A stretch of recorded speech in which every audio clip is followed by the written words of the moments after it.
Hello everyone, my name is Christina Glimas and I represent the Swedish partner and the advisory partner in the Cismob project. I just wanted to start by saying it's really nice to see everyone here today with the addition of our fantastic guest speakers, including two guest speakers from Sweden who represent two of Cismob's practices. One is KDH and the other one is Traffic Lab. They are going to speak right after my session is done. Thank you to our coordinators and to the whole team for having us here today, but also for having successfully led such an interesting project. It is a milestone to stand here today at the final conference of Cismob.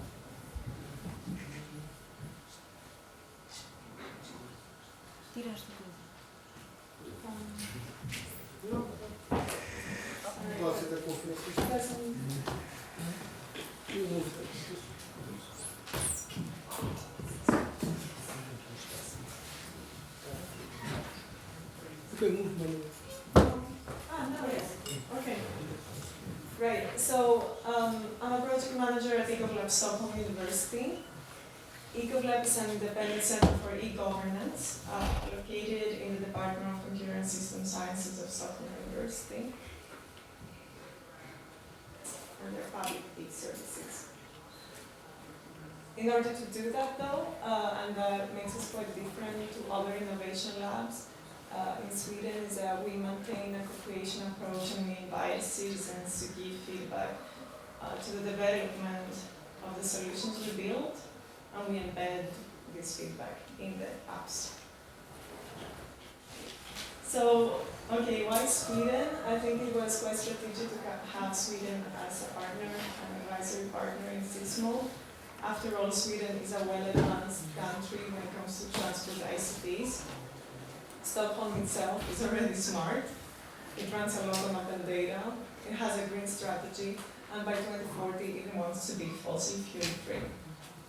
I see it very much like a test bed where innovations happen overnight. Just a few months ago, there were self-driving buses being tested outside my office. I included a picture down there where it shows these mini buses. So another concrete example of its success in offering good transport services is the combined ticket, which allows to travel everywhere in Sweden, reach more than 4,000 stops just with one ticket. And that's pretty successful. Sweden is such a large country extending from north to the south, and it's impressive how well connected it is in terms of public transport infrastructure. But also it's impressive the collaboration between the different public transport actors in achieving that. Without collaboration, this wouldn't have been possible. So this combined ticket, called RES Plus, can be used for buses, ferries, trains, and even for taxis in some more remote locations. But okay, so Sweden has a culture of openness and innovation that is not new. I mean, it took years to get there. But the country for years has been seriously investing in research and development projects, in technology, in education. A very simple example is that in the 90s, the Swedish government pushed out a widely developed broadband network. And the population's early access to fast internet, together with subsidized computer lending programs, so they would allow the ICT companies giving their employees home computers being subsidized in order to ensure that Sweden will have early adopters. They thought forward. So by 2025, Sweden will have a high-speed internet covering the whole country. Even in the most remote areas, people will have connectivity. And this ensures inclusion. Because if you live far away and you cannot access these services, you live in a very far away place, then that's not fair. You're excluded by default. Another notable success in Sweden is that many agencies have their public data open. This allows entrepreneurs, innovators, and developers to create new apps using this data and unlock their potential. By opening the data, these agencies allow developers to use it and build on it and give what they build to the public to use it. And there are many apps, and Traffic Lab will explain more on that, developed by individuals that were a great success and are widely adopted by the citizens. So more specifically, Stockholm University and Ecolab were an advisory partner, and we contributed in identifying good practices in the field of public transport using ICTs and open data in Sweden. We contributed in the writing of the baseline assessment report. We connected the consortium to experts and innovators, other universities in Sweden. We planned a technical visit, a staff exchange, and a conference. And we supported the Portuguese pilot that George talked earlier about, with surveys and real-time information on public transport. So we identified good practices, as I mentioned earlier. Oops. And I think the highlights were these three. Very likely 2 of them will be talking today, and they will expand on this. So the ones who are here today is the brain behind the KDH's pilot on real-time crowding information. And then online, we have the manager of Traffic Lab, who is going to tell us about the community they've been built using open traffic data. The other example was the 5G bike that was piloted a few months ago, which has sensors on it installed that measure humidity, particles, UV radiation, noise pollution, and so on. So these are some of the action points I laid out on the following slides. That was the conference we ran in Stockholm. That was a great success. We had 100 people attending, I think, at least, at Stockholm University. And we had the Ministry of Enterprise and Innovation who were there. We had government officials from Singapore talking to us about the smart city of Singapore, Flanders, ITS Sweden, and so on.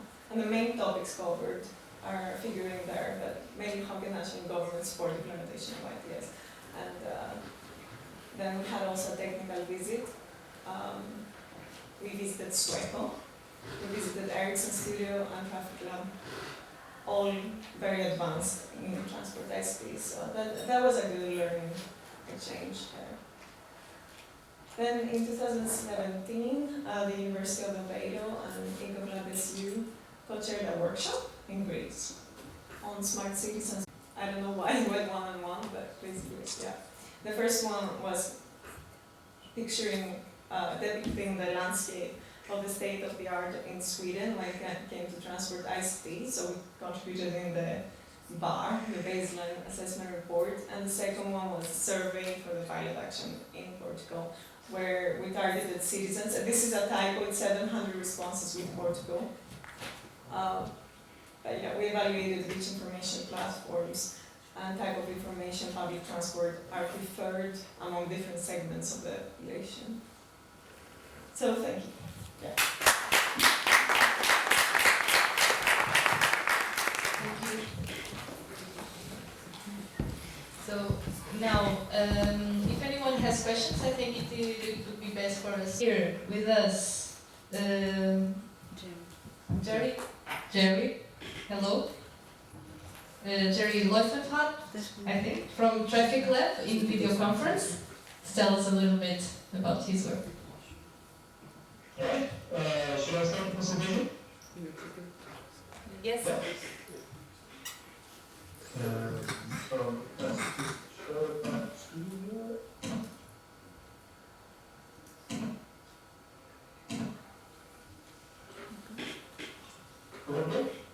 Okay. Yeah. Alright. Hello Europe.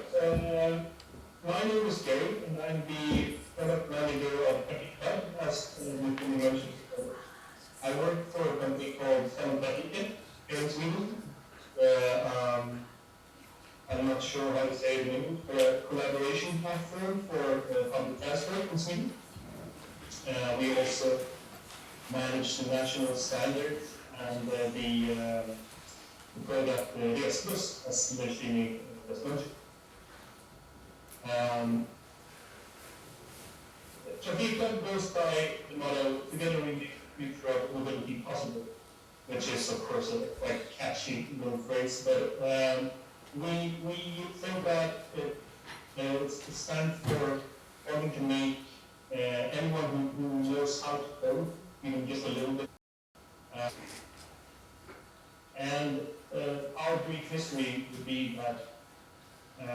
we also have that model, is that in early 2000s, SL, which is the Public Transport Authority in Stockholm, Sweden, got a lot of requests for data from developers wanting to build their own travel planners and screens to put up not only in your home but at hospitals and IKEAs. Of course, we have a lot of IKEAs and all that. And Stockholm or SL rather were in a position that didn't really allow them to spend the time or technology or the physical resources to actually share the data. But developers being developers will do it anyway. So they scraped SL's web page and made their own apps for then new iPhone and Android phones. And entering into contract with SL to actually legally get the data from SL required a lot of lengthy contract signings and a lot of restrictions on what you couldn't do, which of course went the opposite direction of what the developers actually wanted to do. You couldn't choose your own layout, for example, you had to have a certain SL approved layout. And then around 2010, something happened at SL that I'm not actually sure what the app was. And they made a change of heart to be more open, as the last part of the quote there goes. It's much better that a much larger group of people think about this development on our data and be allowed to be smart and creative. And from that change of heart, that change of thought, the platform that's now called Trafiklab was born. Through Samtrafiken as the national collaboration partner, RISE, which is Research Institute Sweden, then called Victoria Institute, and Trafikförvaltningen, that is SL. They came up with the idea to put SL's data as open data on a platform they call Trafiklab. And that developed into what Trafiklab is about, where we collect not only assets, but all of Sweden's public transport data in one way or another. And we share that through 8,000 members of varying size, even the smallest app developer, the largest international companies as Google or Apple, and other services, of course, use this data to make a little bit more than 55 million API requests per week. And we have all the static data, the plan data, of course, and we have a lot of real-time data as well, which just last week we actually launched a new API showing vehicle positions in more or less real time. And we put it out there to developers to build their own arrival predictions. Disruption information is there as well, and to do whatever they want to, because in the future, as the topic says there, who knows what will come of this. We want to enable that development spirit that's out there in the Swedish startups and the larger companies as well. We and the industry, the public transport industry, can't possibly know everything that's coming in the future. So why not just enable that to the developers?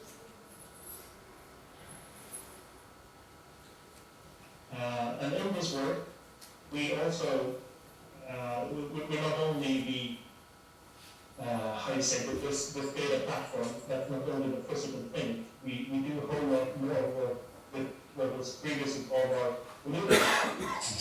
The developers themselves, and reaching out to them, reaching new developers and further their development, seeing how we can improve their work.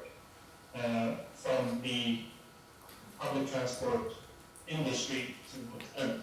How can we make Europe better and help them all the way? We are organized as I previously mentioned, in Santa Vigen, which is this non-profit company both by the public and the private sector. And its mission is, as I said, to connect the public transport industry, but also have, keep and maintain further develop some services at Trafiklab, and also, as Lucy mentioned, Vestas already. And the Trafiklab part of this is, of course, not only to keep the open data platform, as I mentioned, but also this more important work to actually spur on the development of open apps from open data. But that wasn't really done in the day. As I said, this Trafiklab has been going on for 10 years now, almost at least, 8 or 9. And what made us successful was the work we did out in Stockholm, in Gothenburg, in northwest Sweden, in the Swedish larger cities, to promote the data and promote the platform, promote development on these services. As I mentioned, not for the larger, but also the smaller ones, or students, people that we don't know if they will develop the next Uber, or if they're just happy to have a sign at home saying when the bus leaves. Both parties are equally important for us. We have earlier arranged a lot of hackathons and meetups to get in contact with our developer base, to get a close relationship with these people, and they have in turn helped us further develop the platform. So it's been a win-win situation for both of us. But what really, how should you say, set the stage forward was this Joint Forces for Open Traffic Data from Vision for Sweden, which was a national envisioning of where we want to take the open data and what we want to make from it. It defined 12 data sets as critical. These 12 data sets we have to have, and also 5 needed strategic objectives that has to be reached, which were here data sets and services, licenses and terms, IT architecture, organization, and finance. And you can, of course, read all about this in this Joint Forces for Open Traffic Data paper that's out there. You have the link. And as I said, we also continuously work on the platform in conjunction with the developers.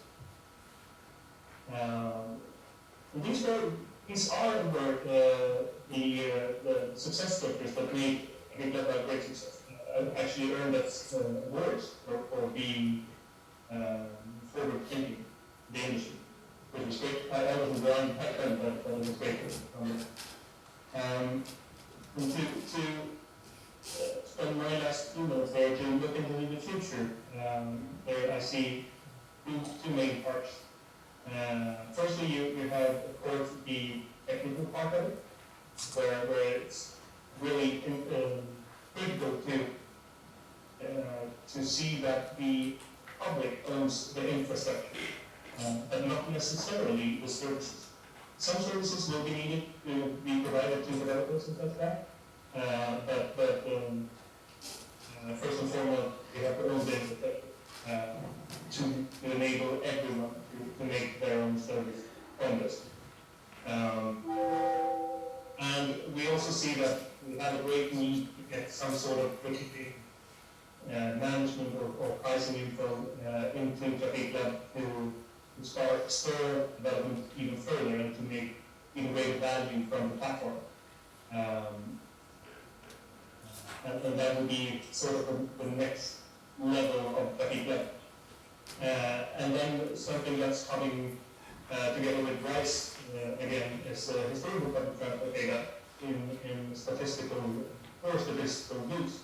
So we're going to collect all the public transport data, both static data and real-time data and store that for statisticians, that's the work, and researchers even to use, and outside even, to do their own predictions and whatever they want. And the part of it is, of course, the sexual parts, the outreaching parts, to be part of the existing and emerging ecosystems out there, where Hack for Sweden is a great example of an ecosystem that has their own follower base, but where we join in as a collaborating partner and further develop their. And also we have to have a critical approach, because a lot of things are happening in Nordic countries, and in space we also have to have the European approach as well, because I'm a firm believer of European unity and doing things the same way across Europe. And my favorite part is the last part there. We can we have to be out more times, more places. Yeah, so to summarize. In the beginning, I saw a need for opening data, and Portugal was created as a consequence.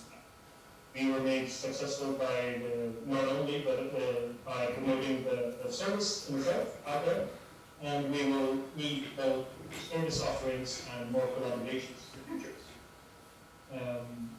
Yeah, thank you.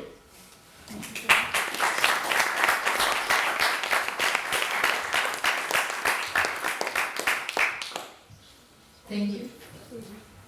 Now we can. Okay. After all, we can do some questions now. If you want, if you have any questions to ask Jerry.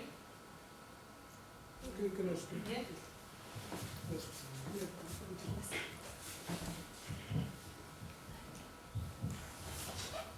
Jerry, thank you for your nice presentation. I just wonder if you would like to highlight some application or what are the requests that users of public transport appreciate more. If it is delays, disruptions, journey planners, and also if you also control the information centralized in bus stops, and if it is a free app or a subcontract, or it's you that manage the information that are in bus stops and stations, that are those questions. One of the how do you say, apps you can use to get an understanding is of course Google Maps, where you can go to Google Translate. But there are also examples of an app called Bussgruppen, which is a ride-sharing app, where they use our data to see whether you as a user gain from getting a ride, or if you gain from time, or if you gain from taking public transport. So there, we have a number of a lot of important cases where we're working in collaboration with, but one of the easiest things for you as a user to view is real-time data in Google Maps or Apple Maps. And the other question? No, it's about the information in bus stops. It's managed by Traffic Lab, or is other private company that store the information in the bus stops, the panels. Who manages this? Is the same approach, putting open free data in, and then there is some people that provide information, or you control the information in these systems? First of all, that depends. We have some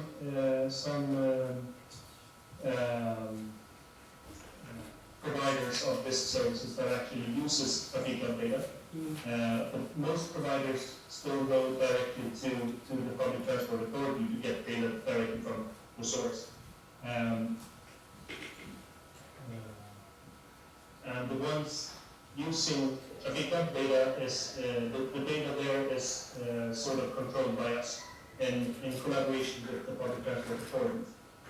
So we have an entire team that's working on data quality to see that it's accurate, so that the travelers can count on the information presented on the digital display. Okay, thank you so much.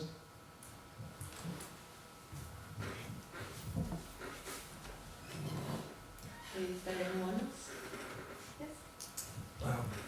Brian Marson, Multimodal Transport Solutions Scotland. In your non-profit, can you hear me? Maybe to speak. Sorry, do I need to? No, it's not listening. It's not listening. Maybe you can speak near the computer. Oh, right, can I cross? Sorry. It's now appearing in No. Aveiro. So I come across here? Yeah. Yep. Can you hear me now? Hello? Hello? So, hello, yeah. Brian Marson, transport consultant from Scotland. I've been heavily involved in the design of multi-stakeholder business models to look at the investment in ITS across Europe, because one of the biggest problems, as you will find, is you're a non-profit making organisation that is controlling the data to help entrepreneurs design services. For sustainability purposes, are the bus companies, the train companies and the local authorities helping to fund your organisation long term? Because who owns the data is critical in the supply of all these services. There's so many startup companies last less than 2 or 3 years, and then they have a disruptive impact on the provision of data and services to the public. So from a sustainability point of view in Sweden, have you got sustainable funding to continue your work long term to broker the needs of the transport authorities, the transport operators, the train companies, the tar companies and the bus companies? Because some traffic, the company I work for, is owned sort of in half by the public, all the regional public transport authorities, and also private sector operators.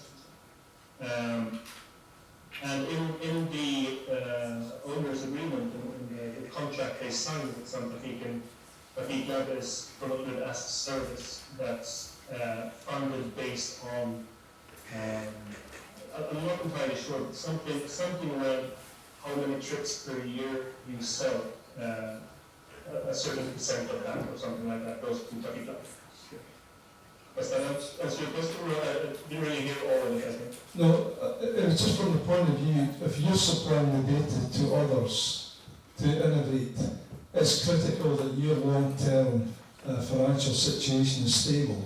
So there's continuity between those that are getting the data, the quality of the data, and the quality of data provided to the consumer. So I'm just trying to establish if there is a framework where your financial setup for your organisation is long term, because that is essential. And so you're absolutely right. In Sweden, I think we're quite fortunate to have somebody to run these services. I know that Amsterdam in the Netherlands have done amazing work within my field, but they're not sustainably funded as far as I know. Yep. So you're absolutely right. Yep. Any questions? Okay, thank you so much again, and keep following us.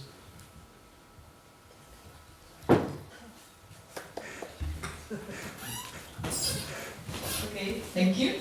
So now we'll continue. And from KTH Royal Institute of Technology, we have Zhang Yizu.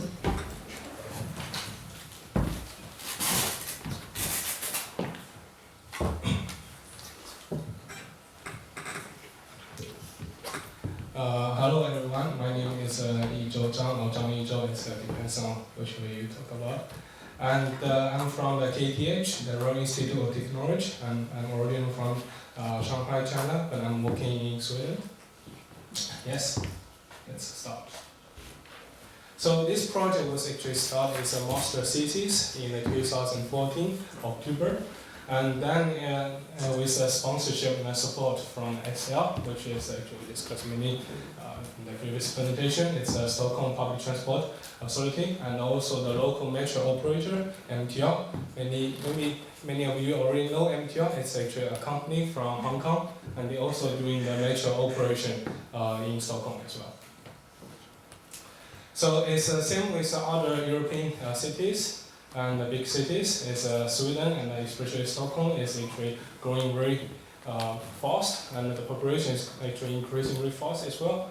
And the metro, so it's actually leads to very high travel demand as well. So you can see from this statistic. So in order to solve and to meet this demand, one way we can do is construction new infrastructure, and another way. But of course, it will take time and also budget.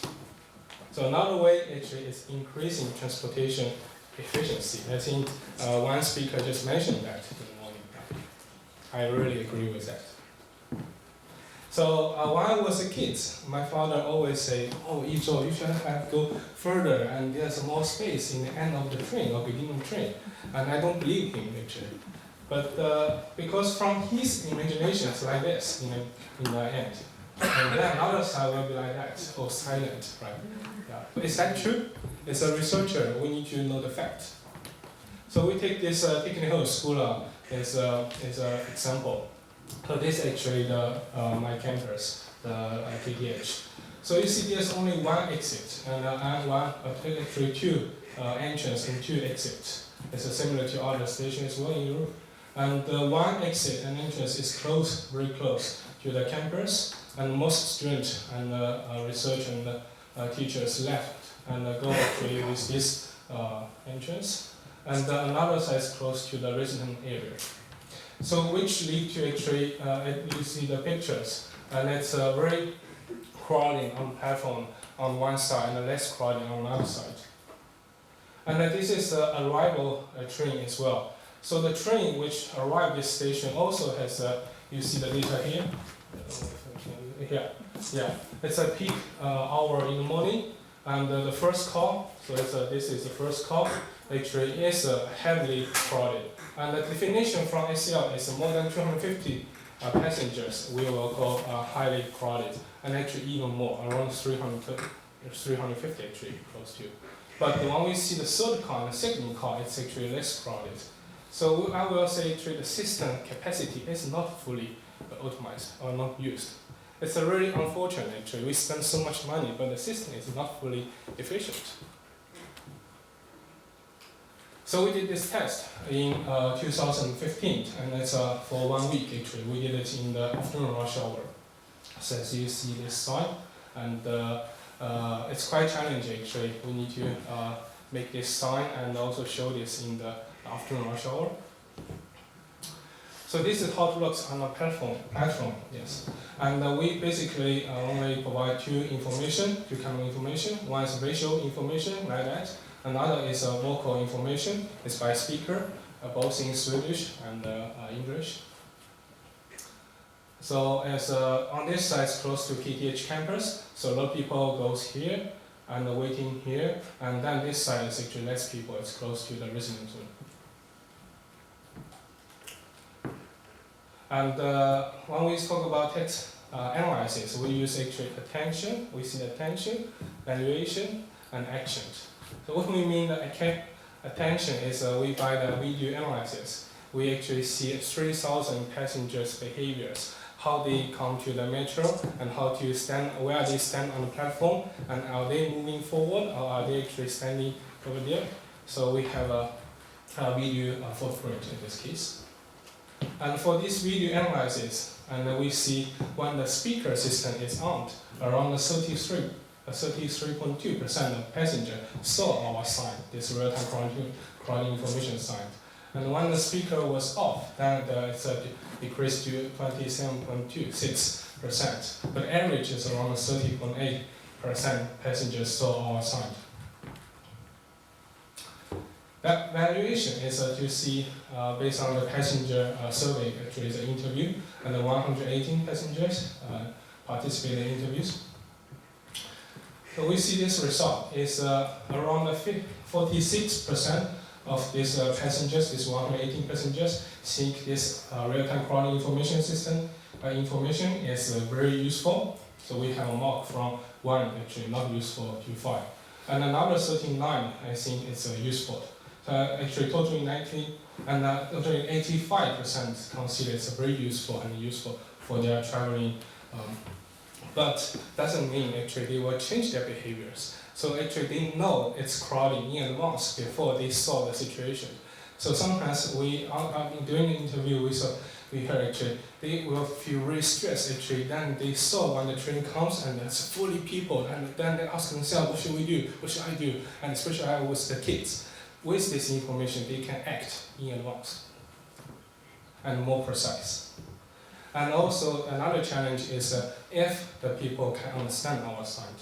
Because as we discussed, the technology and also the passenger is actually there's some distance. And we actually have many proposals with the sign you saw. And finally we achieved 97% of passengers can understand our sign.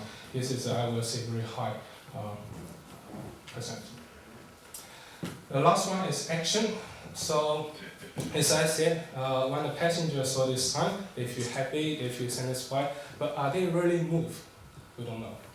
So then we see actually, in order to know that, then we see actually we have 57 trains passenger load data for our analysis during this test period, and we used exactly the same period last year in May 2014 actually to see 72 departure trains as a reference to compare.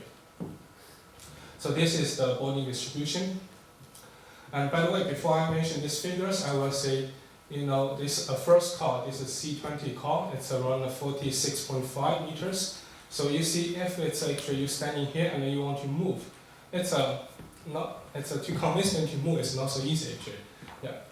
And also, when the figures here we show ultimately show the passenger move from first car to second car, but inside the distribution we don't know.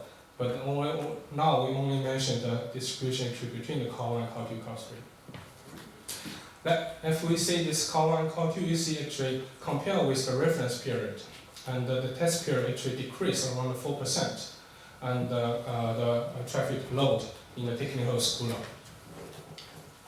And then it's distributed to mostly actually car 2 and very less actually car 3. So the conclusion is around 30.8% passenger notice the RTCI display. And when the speaker is on, actually the percent is higher, otherwise it's opposite. And 46 passenger consider it's very useful, and 39 consider it's useful for their traveling. And 4% of the boarding load was distributed to car 2, from car 1 to car 2 and car 3. And in general, I will say this information really improved to increase the space usage efficiency. And doing this only 1 week test in the technical school station. And the next thing is actually we are thinking about when we do the test. Actually, you may ask me what kind of advanced system we used, but actually the answer is no. We don't have an advanced system. So it's a very actually simple way. We arrange a staff in the previous station, and with the walkie-talkie, he saw the train actually left, how crowded it is. He reported to me, and then I used actually the computer to change the pictures on the screen you saw actually. So the philosophy behind this is we want to prove if this real-time crowding information will make an impact or not first, and then if it makes impact and a very positive impact, then we focus on the system development. So first thing is And we will say we really prove it's a really positive impact in Stockholm. So second is our system development. So now actually until now we have a complete system development system ready actually from the crowd detecting to data processing and then information display system. And I have limited time, so I only will mention most interesting things with our patent solution, the crowd detecting system. This one, yes. So the challenge for us in the beginning is how we can detect the crowding for different type of the train.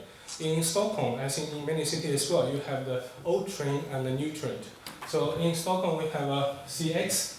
It's actually older than my age, the most people age. And then also from C20 as well, this is a more new train. So if we only know the crowding from one type of train, it's useless. So we have to know the crowding from different type of train. But then the challenge is, can we touch the train? And there will be a lot of actually permission from SL and to do that, and also a lot of cost as well. So our solution is no touch to the train, and a movable easy installation and high reliable and accuracy. How we did that? We scan the train. So we scan the train when it leaves the station, so we know how many possibly how many crowding levels in each car, and we can have around 96.4% accuracy. And this test actually is in Universität for 1 year. Yeah, so thank you so much. This is my presentation. If you have any questions or comment, just please send me the email or comment. Yeah, thank you.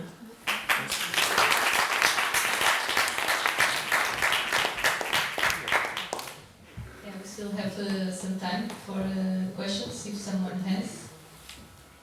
Someone wants to ask something.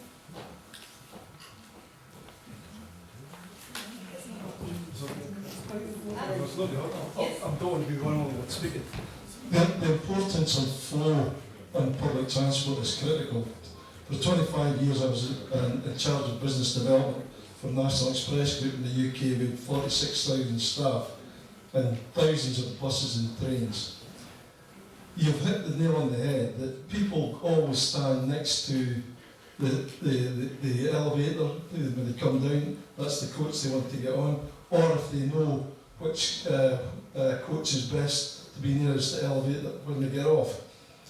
To distribute the load will speed up journey times, make the journeys quicker, more comfortable, Yes. and also have an impact on the cost and the operations and the engineering costs for the trams, because the weight will be evenly distributed. How much do you have to spend to encourage the public to think, to make things better? They're all part of the problem. Have you tried a marketing campaign to say to people, try and spread yourself across pick one line for 1 month and see how we can promote people to think logically instead of crowd mentality? Yeah, it's a good one actually. It's I would say also kind of education for the public. Yeah. First of things, we do not have to have kids if they travel for long distance, then they will really want to move. Then we give you the information. And for your question, we don't really know actually for this answer. But what we realized, especially MTR told me, is after our test, 1 week test, the distribution actually still is actually better than the last year's. Yeah. But that actually is like a decreased. So people remember and this information and still have some influence in their mind after our test. So we consider the longer period test, we will have actually better influence. Now only 1 week we have actually this 4%. And if we do for longer time, it's also longer education time, then they will do better. But of course we don't want everybody to move, right? So it's if everybody move, then it will be very opposite. So it's also good. Only 30% of people saw our sign. Other people do what they want. It's a wish. It's a great result. Thank you. Very good. Thank you. Thank you so much. So now we will continue with the agenda. Now speaking about the impact in Romania of the project.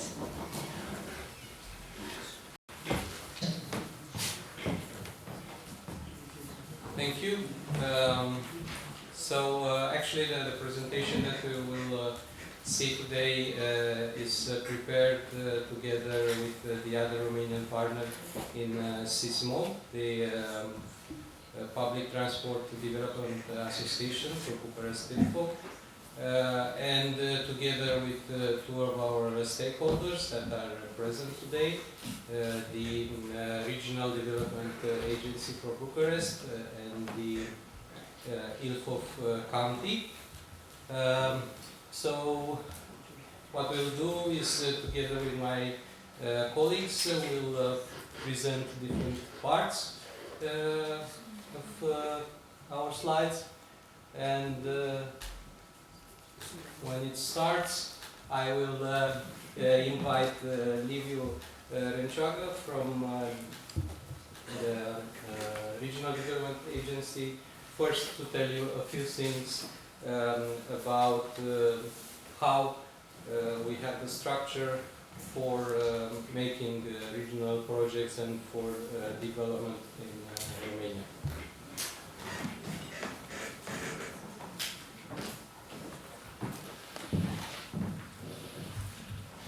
Hello. First of all, thank you very much for inviting us. I thank to our partners in Bucharest, but also for the management of Cismob project. I will tell a few words about regional development system. This is our Romanian map. According to the taxation condition of the European Union, Romania is divided in 8 NUTS 2 regions. Regions only for socio-economic statistics. There are 7 less developed regions, and one, Bucharest Ilfov, is the only one considered more developed region because of the GDP. In the last Eurostat report, we stand at 144% of the EU average. The statistic is not, doesn't reflect the reality, in my opinion, but according to this GDP per capita, the allocation of European money is the main condition. In each region there is a C for each region. Our institution that I represent was founded in 1999. In the following year after the law establishing the regional development, that was updated in 2004, and the main role is as the intermediate body for the regional operational program. It was between 2007-2013, and in the current period, 2014 to 2020. The institution provides specific services to the local public authorities as well to the private sector. What I would say about our particularities of the region of the Bucharest Ilfov region, it is the smallest but the most dynamic, as I said, in terms of GDP. It covers less than 1% of the total surface of Romania, but more than 10% of the population. That means a very high density, that is more than 1,000 inhabitants per square kilometers in the region, and in the capital city of Bucharest is higher than 8,000 inhabitants. It's the most urbanized region in Romania, 90%, comparing to the national average that is 55%. And these characteristics explain also the traffic jam. According to TomTom index, Bucharest capital city is the most crowded capital in the European Union, and is the third one in Europe after Moscow and Istanbul, that has more than 12 million people. So this explains the need of public policies in mobility and reducing carbon emissions. Regarding regional operational program, in the current period, at the national level, Romania has an allocation of 8.3 billion euro. The biggest part goes to the less developed regions, that is almost 90%, and Bucharest Ilfov received only 445 million euro, that is 5.32%. From this allocation, the biggest part in our region, Bucharest-Ilfov, goes to the urban mobility. That is 33% of the allocation. That means the importance of this topic, urban mobility. And also 150 million goes to continue with information about the project. Later, if you have questions, please. Okay, so now that you have some information about the context in which we worked in the Cismob project and the issues that we focused on, I will tell you first a few things about ITS Romania, my organization, and then some about what we did specifically in the project. So we are a professional non-profit association. Our major objective is to support and to promote the implementation of intelligent transport systems in our country for all transport modes. We are established quite some time ago. We are celebrating this year 20 years since we started, so we have some history behind us. We are actually founding members of the network of national ITS associations, which is a European association of all the national ITS organizations coordinated under Ertico ITS Europe. And besides the promotion activities, we also get involved in research and consultancy projects, either at national level or at European level, and of course this is one of the reasons we are involved in Cismob. This is a list of our members. I think I will not read every member from there, but what I would like to point out is that we have different types of members, and we cover almost all the, let's say, types of stakeholders involved in ITS in our country. So we have transport administrations, for example, the motorway company is an example. We have a large group of ITS solution providers. Then we have another group of universities and research centers. It's number 3 over there. Some representatives of the civil society, let's say transport associations, and a good group of universities. So this we are quite proud of this distribution and having this kind of different categories, which facilitates the exchange of information and help us in our mission to promote ITS and to bring together different perspectives.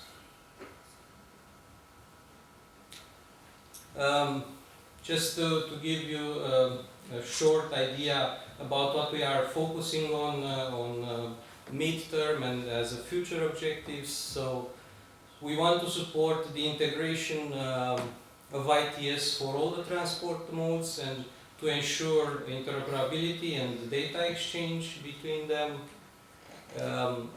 We consider it to be useful to have national platforms for cooperation in ITS, and we try to do some things towards that. Of course, then international and European cooperation is a high priority, because we also look at ITS development harmonized with the European level. And we get involved actively in European and international forums or conferences, and also in the ITS nationals. Of course, we try to be very active. I have the privilege to be vice chair of the ITS Nationals at the moment, so in these positions I am trying to cooperate and to support all these parts together with our activities. So this is us. What we did in Cismob, we came with our knowledge and expertise, especially regarding new technologies. Of course, ITS new technologies, its communication for transport. And because we have this distribution of members and we are active at national level, we could support this cooperation and the dissemination of information among all these stakeholders. We were mostly directly responsible for the policy instrument regional operational program 2014-2020, which is under the management of the who is in touch with them and with other stakeholders, and this worked out quite well, I can say. They were always present and willing to discuss, and they also participated in different activities and events. So going into some details, we provided some contribution for the different documents that were created by Cismob, also for scientific papers. Together with the other Romanian partner, we also organized some national events. We had stakeholder meetings. We had a very nice thematic conference and building capacity workshop in Bucharest. We also had some working group meetings there. Then staff exchange visits, both by us and the other partners. We also tried to make Cismob known in other events that we organize and we are involved. And for example, we have an annual National Smart Cities Conference where we talked about Cismob, and also this year we had a national ITS Romania Congress with international participation, which was quite a successful event with representatives from the ministry, representatives from Ertico, and there we also talked about Cismob and gave a presentation about what we are doing in this project. And as part of the relation with the ministry, we supported their participation in the Cismob events organized by different partners.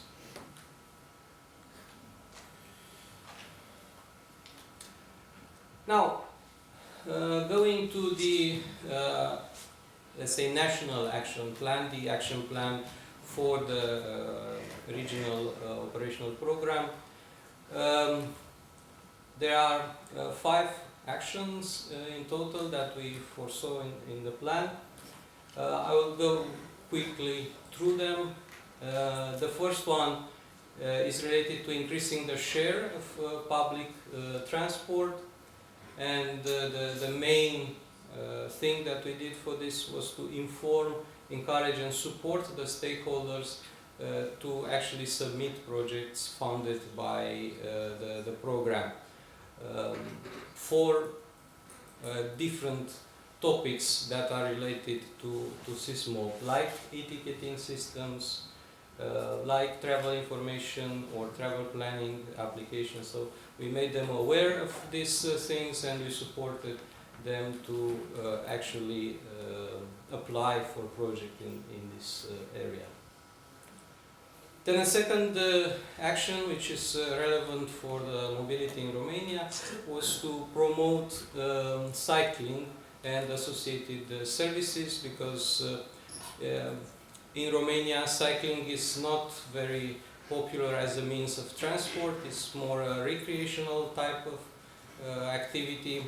So the main things that we did for this action was to cooperate with cycling associations and also to try to organize dissemination campaigns.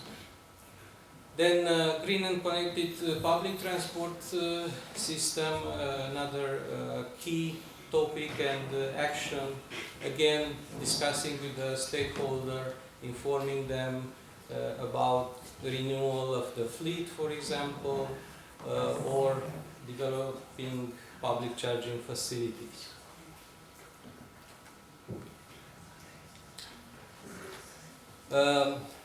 Another part for this action was to participate in different seminars and workshops. So, for example, there were the two ones that you see over there organized by the Ministry of Regional Development, where we were also present and informed about Cismob good practices and Cismob activities. And finally, we want to contribute to the next policy framework, because now Cismob came at a moment when the operational program was already running. So we had some possibilities to influence the system, but they were the policy, but they were limited by this. And now a new operational program is under development. So we will keep the cooperation with the ministry, and we will make sure that the Cismob ideas will be there in the new program. Okay, and then I will switch and give the floor to my colleague Janina, and she will tell you about their activities in the project. Hi. I'm here as a representative of Public Transport Authority, named now Development Association of Public Transport, Bucharest Ilfov. We are partner in Cismob from last year, because the former BMTA was closed, and I'm here also with the manager from the BMTA in Cismob. So now we have the role of Transport Authority for entire area Bucharest Ilfov. Even we are a non-profit association based on the provision of legislation in our country. So the objective of our association is linked with the planning of public transport, contracting services, management and control of public transport, in a way, in a big department. The other department is linked with the coordination of SUMP, Bucharest Ilfov 2016-2030. And our role in that context is to integrate the implementation of the project, and also to keep updating the transport demand model, which is developed under the elaboration of the SPNP. Also, cooperation with the stakeholder is very important, because we are covering only the surface transport. Metro is under the Ministry of Transport competence, and also the railway, regional railway. So it's very important to have a wider cooperation area with all stakeholders in the region. Related to the members, we are the single entity in the Romania, which have also members as Ilfov County, Bucharest Ilfov, Bucharest, and also all local authorities from Ilfov County. So we cover all the Ilfov area for public transport and coordination for SMB. It's, as our colleague explained already, it's a developed area in Romania. The forecast for growing is also showing for the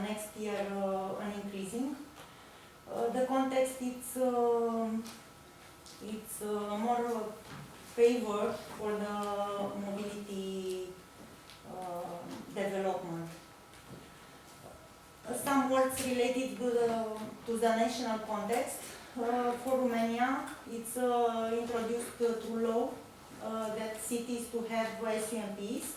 Also, it's preconditions for financing to EU funds. To have the project included in these instruments, which is already implemented in all cities. Only for growth calls, also for Bucharest Ilfov, it's a regional strategic urban mobility plan. In that other cities, it's only the local.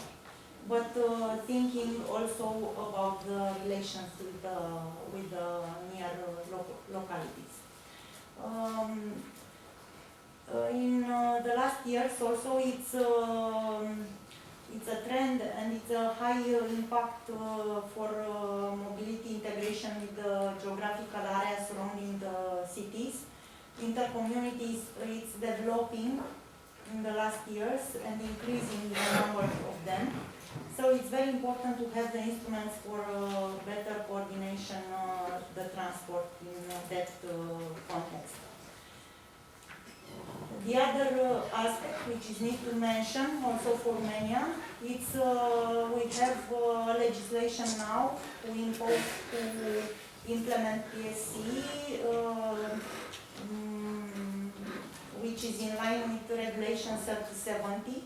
Also, it's a precondition for financing. So, the first generation of PSC are existing, or it's through contracting in that period for all cities who have public transport.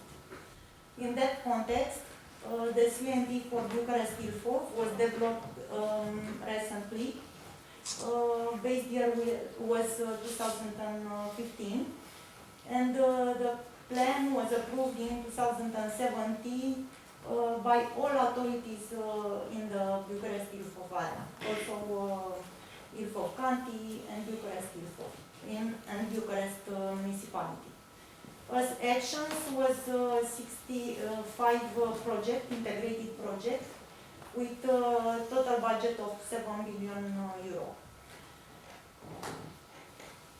Related to the tools and project which was proposed in SUMP, there are projects from institutional and increasing capacity. One of the project was establishing of this association, and also the transformation of the main operator in the area, the former Regia for Public Transport, Bucharest. And also through the mobility management and ITS, all the covering of mobility was covered in plan. So for us, this is a regional strategic plan, which is needed to be considering when we spoke about developing of activities in mobility fields. What was done in this time? We are established in December 2017, so we need to have some steps. First, to have an integrated plan for Bucharest and also for Ilfov. The first PSC was signed. First for STB, which is former Regia for public transport in Bucharest, and also continuously improving of public transport, increasing the number of lanes. It's a situation in dynamic from September 2018 to May 2019, because was a huge efforts for reactivate the part of the fleet of the operators, and also municipality was buy for 100 Euro 6 buses, which is help also to improve the system. And in that context also was reorganized a little bit the network to make possible to react to the demand needed. This is first thinking about how the transport planning is organized in the area. We have many operators, regional operators, which is property of the municipalities in members of our associations.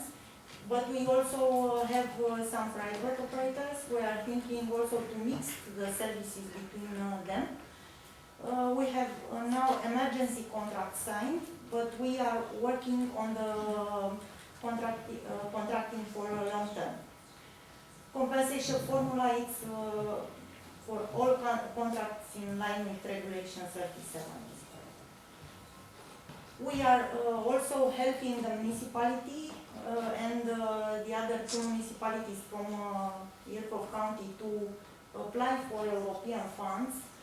We are near them and make some clarifications and help with technical advising. And also we're thinking about the route reconfiguration for demand adaptation in that context. So it's a very complicated and challenging structure of our duties.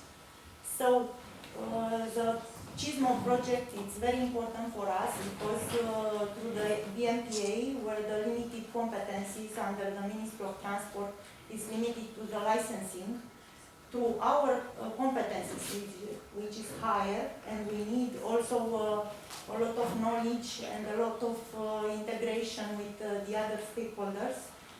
So our winning in this Cismob is the experience and also the good practices, which is needed to be implemented in more in next project and also in integrating projects.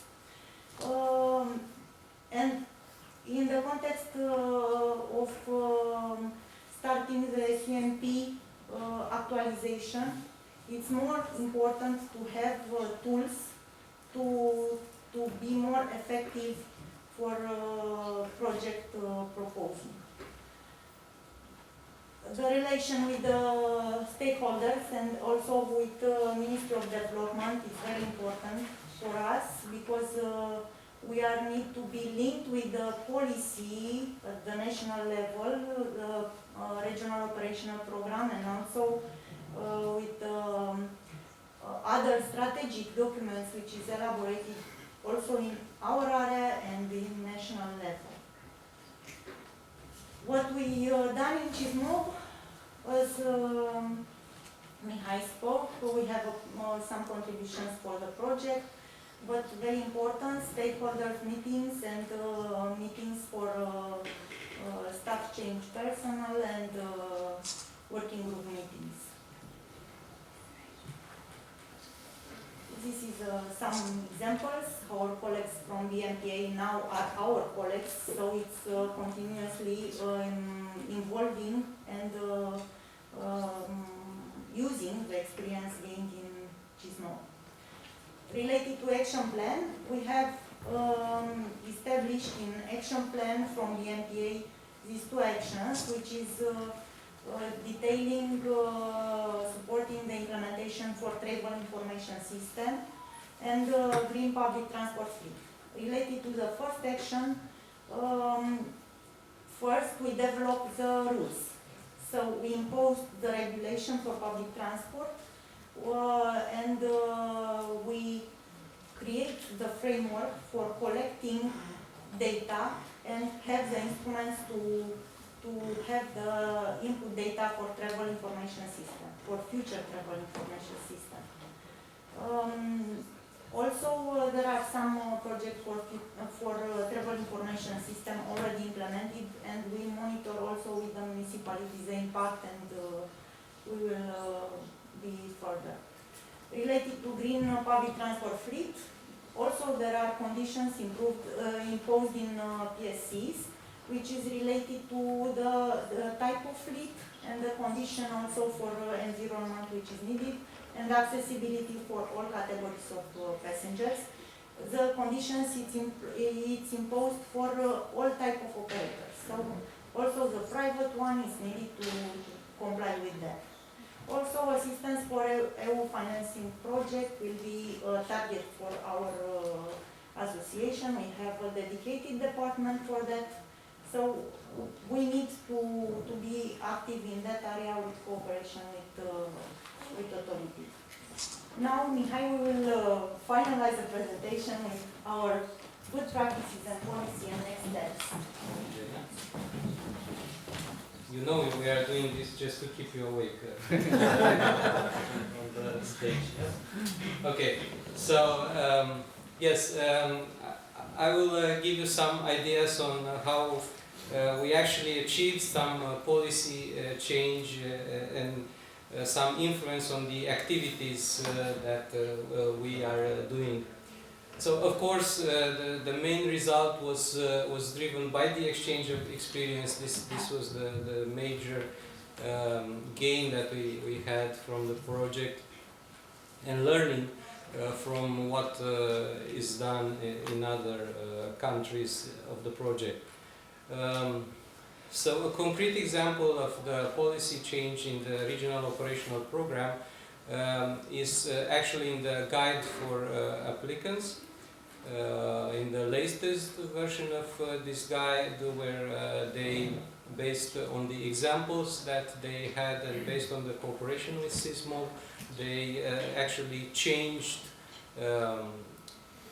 regulation for ticketing systems in a way that now it is possible to develop a ticketing system for a regional area, so different cities can come together and actually apply for a ticketing system that covers a wider area than just the limits of a town or even a city, which is always more beneficial, and it brings more impact on the CO2 reduction than just having a local area. Another example of the cooperation and the good practice exchange is the Timișoara good practice, which inspired some activities for the Cismob pilot, as you saw in previous presentations. Also, I think George mentioned this regarding the way the projects are assessed in terms of CO2 reduction is based on what our management authority is doing. And of course we will continue to monitor the action plan that we defined, and we will not stop once the project finalizes, but this will be something that we will also try to do for the future. And not only the action plan and the specific policy instrument, but also other policies or projects that are related to the implementation of the ITS or combined with low carbon mobility in general. So you can see beyond the regional program also some other activities which were inspired by Cismob, and in which also my colleagues from the associations were involved. So, for example, there were meetings organized with the local authorities in Ilfov County to discuss about the investments for bike lanes. Also financed by another priority in the regional program. Bucharest municipality had a program where they provided the vouchers for people that wanted to buy bicycles, trying to encourage this way of transport. Also, there were some discussions and synergies between the private sector and the municipal authorities regarding electric, I think it's scooters actually, yes, sharing system for Bucharest, and also my colleagues provided assistance for the municipalities to acquire new green fleets, new green and electric fleets for the public transport. Again, some further examples, also coming from the experience in Cismob. We have for I think half a year public transport information app for the surface public transport in Bucharest. There are also plans and discussions together with Ilfov County to plan and develop further project based on the urban mobility plan. And there were several meetings to clarify where some stakeholders had some problems to clarify the financing and the requirements for financing from the regional program.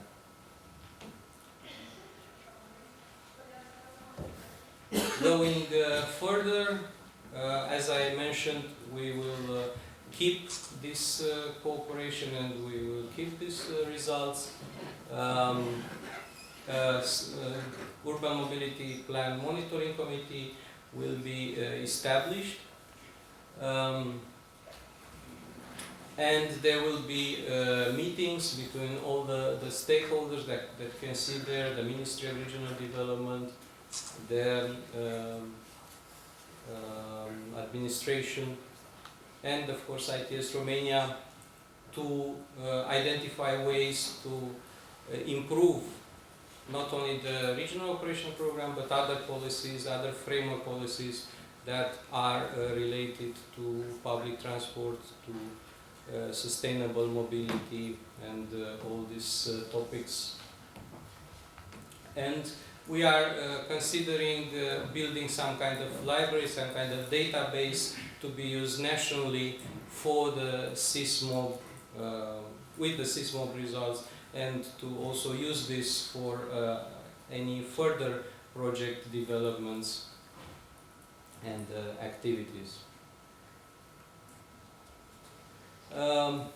There is also a new version of the SUNT that is being prepared, and we will use the good practices in Cismob also for it, and to put some ideas and some actions in there. And of course, as I mentioned a little bit earlier,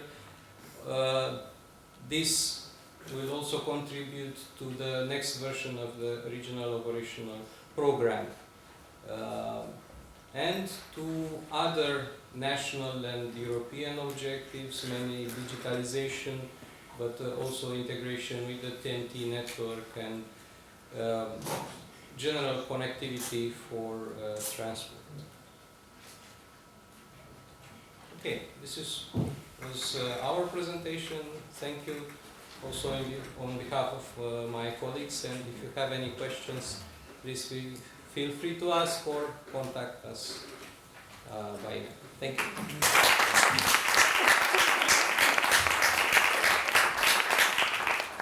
Thank you very much. I can allow for one question if you have, because we are running out of time, but if not, then you can contact exactly afterwards. Okay, so we'll continue now with our partners from Spain to hear about the impacts in Extremadura region. We have with us from the Extremadura Energy Agency, or ASNEX, Cosme Segador.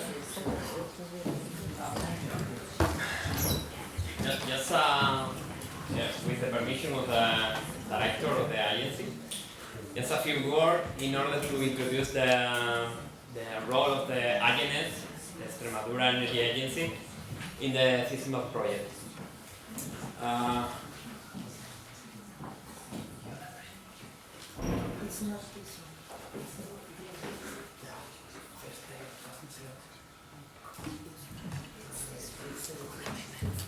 Meanwhile, the presentation is coming. Just to say that as a Cismob partner, we have an intense role in all the activities from the Cismob project. We have participation in all the baseline assessment report, the Cismob agenda, the staff exchange program, and whatever. And it's a little bit complicated without the support of the... Yeah, don't worry. Yeah, these pictures are come from the meetings and the other things. We have provided also good practice in open data from the city of Cáceres in the north of the region.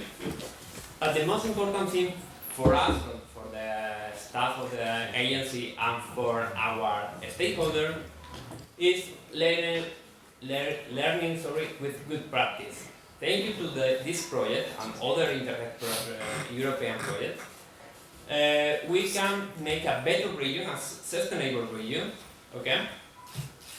And at the end, we have set an action plan for Extremadura on low carbon and sustainable mobility, with two main actions. The action one comes to the framework Extremadura 2030, okay? That is a framework in which all the plan, strategy, and agreement from the region have a guideline for sustainable mobility, energy, and any other field. And spoiler, we have in this year we have an impact about more than 20% of this amount of money. The action 2 is a strategy for boosting the electric mobility in Extremadura. It's to be honest, we are very proud of this action, and we have working harder on that. And my director, the Dr. Coco Segador, will speak about that. Okay. Thank you very much. Okay, first of all, and before explaining the Extremadura strategy to boost the electric vehicle, I would like to introduce some data about our region. Our region is very big. Our region has a lot of municipalities. Our region has a low number of inhabitants. And it means that it's very difficult to develop a strategy for mobility in our place. And why an electric strategy vehicle in Extremadura? Okay, our regional government is aware that the mobility is a high problem to decarbonize the system, and it's necessary to work in this way to reduce the CO2 emission. In this case, we think to develop I think that is very with strategy is the main important strategy today in our region. And this strategy have four targets main. The first is to create a sharing infrastructure. It's very important to have a good infrastructure. The second is to reach a number of vehicles electrical in our region. The third is to develop a sector, companies around the vehicle electrical, the research and development sector. And the fourth, and it isn't the less important, to coordinate all the actors in our region in this case. For example, today the number of electrical vehicles in Extremadura is very far below to the national average. In Spain, the number of the percentage of electrical vehicles is almost 2%. In Extremadura is 0.04%, very low. I think that in Portugal is almost 5%, the number of electrical vehicles. In order to reach this target, the strategy includes 14 different lines of action, resulting in 47 measures to be implemented, and it has estimated over mobility about 235 million euros during this project. And only one a part of this money is from public funds. In some cases, we have a lot of subsidies, but the other money comes from the companies and from the development of the sector. Regarding the first target, to create a charging infrastructure, we are working in public charging, for example, in roadside, in the street, in an administrative building, for example, in hospital. And on the other hand, we had to develop the charging point in private in house or on the household. The second focus for the first target is the use of renewable energy in the charging point. In this case, for example, with photovoltaic technology.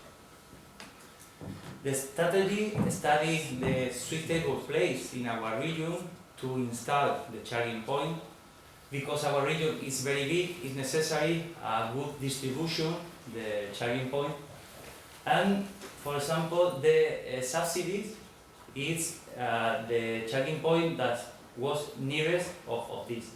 The first step is the roads and highways, and the second step are in other areas, for example, tourist areas in our region.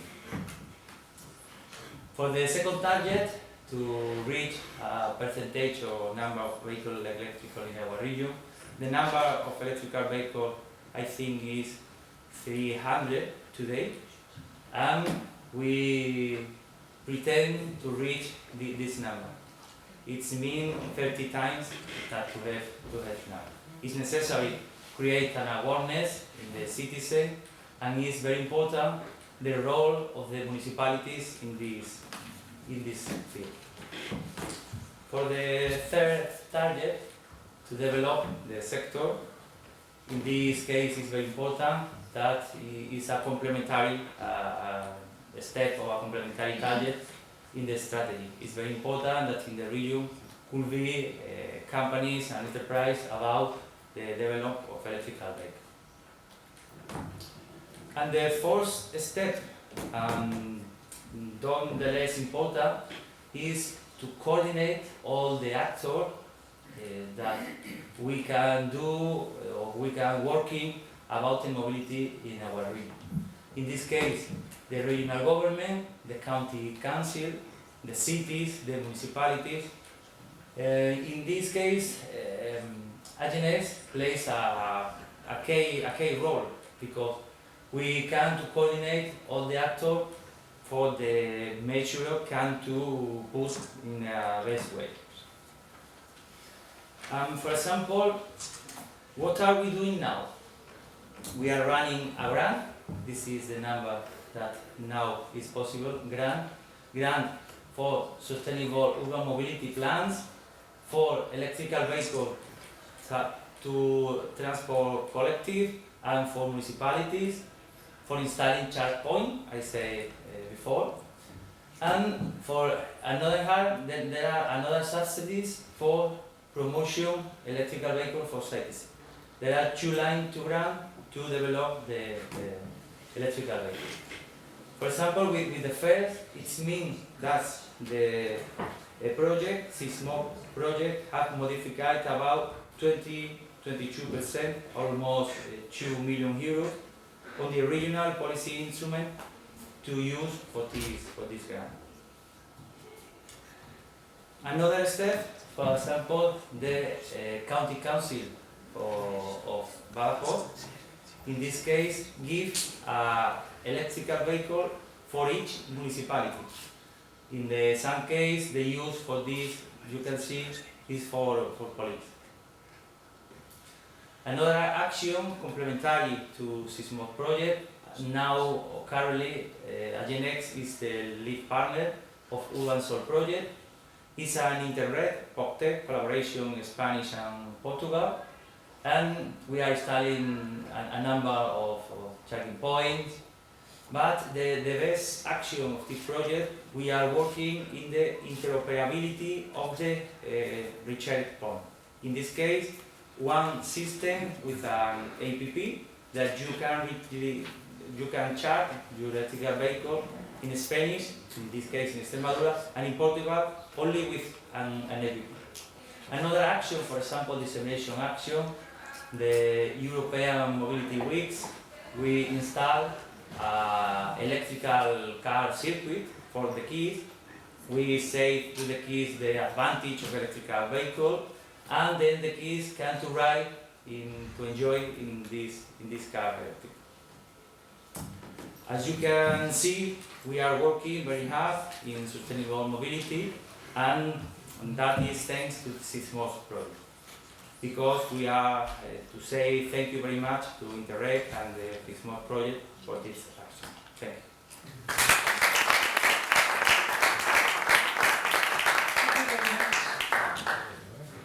Now I call to the stage, please. I'm sorry, Fernando Blasquez. Yes, he will be speaking in Spanish. Hello, yes, everyone. if I understood. Yeah. But he will be accompanied by a translator. Okay, so I will give you the microphone. Sorry for my English, but I think that's better if my colleagues translate in the end, if you want some information about that, you can ask to me about that. I'm going to speak in Spanish. Sorry. Ai, o PDF. Não, põe modo de leitura.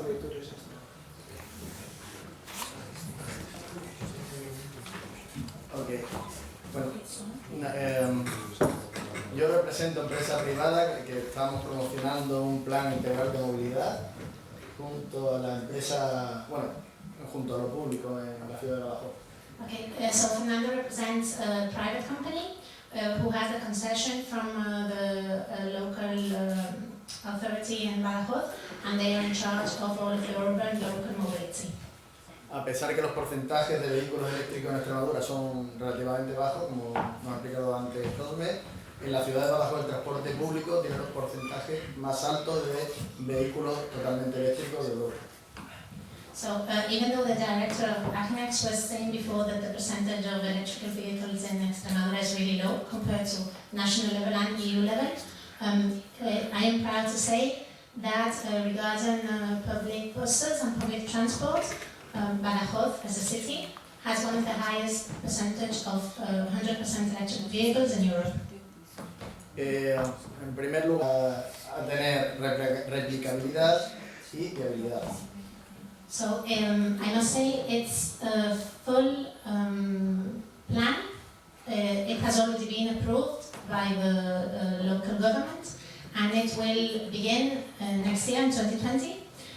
One of the benefits of this plan is that it can be replicated in any other city. Vamos a crear una aplicación global para poder usar cualquier uso público del transporte. Va a ser posible a través de esa aplicación que estamos creando. So it's all going to be able, not only buses, but there's going to be more to this plan, you will see in a minute, and it will all be able to be managed through a mobile or tablet app. Pretendemos un cambio total de la ciudad. Todos los agentes públicos y privados de la ciudad estarán involucrados en una comisión para el sello verde. Ahora explico. So a public and private commission has been approved, and they have also created this Green Seal certification. I will tell you more about this in a minute. Cualquier persona o entidad en la ciudad que haga algo por mejorar la sostenibilidad o el desarrollo ecológico sostenible será premiado con un sello verde que lo propondrá un comité. So any person or private company or entity who does something in the city to improve its sustainability will receive this Green Seal. Por ejemplo, se darán minutos gratuitos de car sharing y un descuento en los buses para el transporte público. The seal will can be exchanged for 3 minutes in the car sharing or economic discounts on the bus tariffs. Vamos a adquirir, de hecho ya tenemos el 40% de vehículos de autobuses eléctricos, pero vamos a adquirir la totalidad de los autobuses de la ciudad eléctricos. So currently, approximately 40% of the bus fleet is 100% electric. and shortly we will have 100% of the buses electric.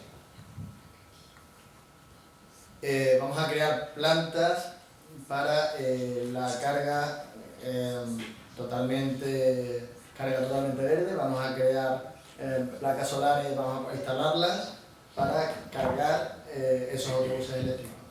For those who don't agree with EV, electric vehicles, I would like to say that we're going to have renewable installations, so to make sure that 100% of the electricity that's used is green. Tenemos sistema también para electrolineras, para cargar cualquier coche de la ciudad que sea eléctrico, y lo de que hagan en la ruta también Lisboa, bajo el sitio céntrico, Lisboa-Madrid, pueden parar también en nuestras electrolineras para cargar.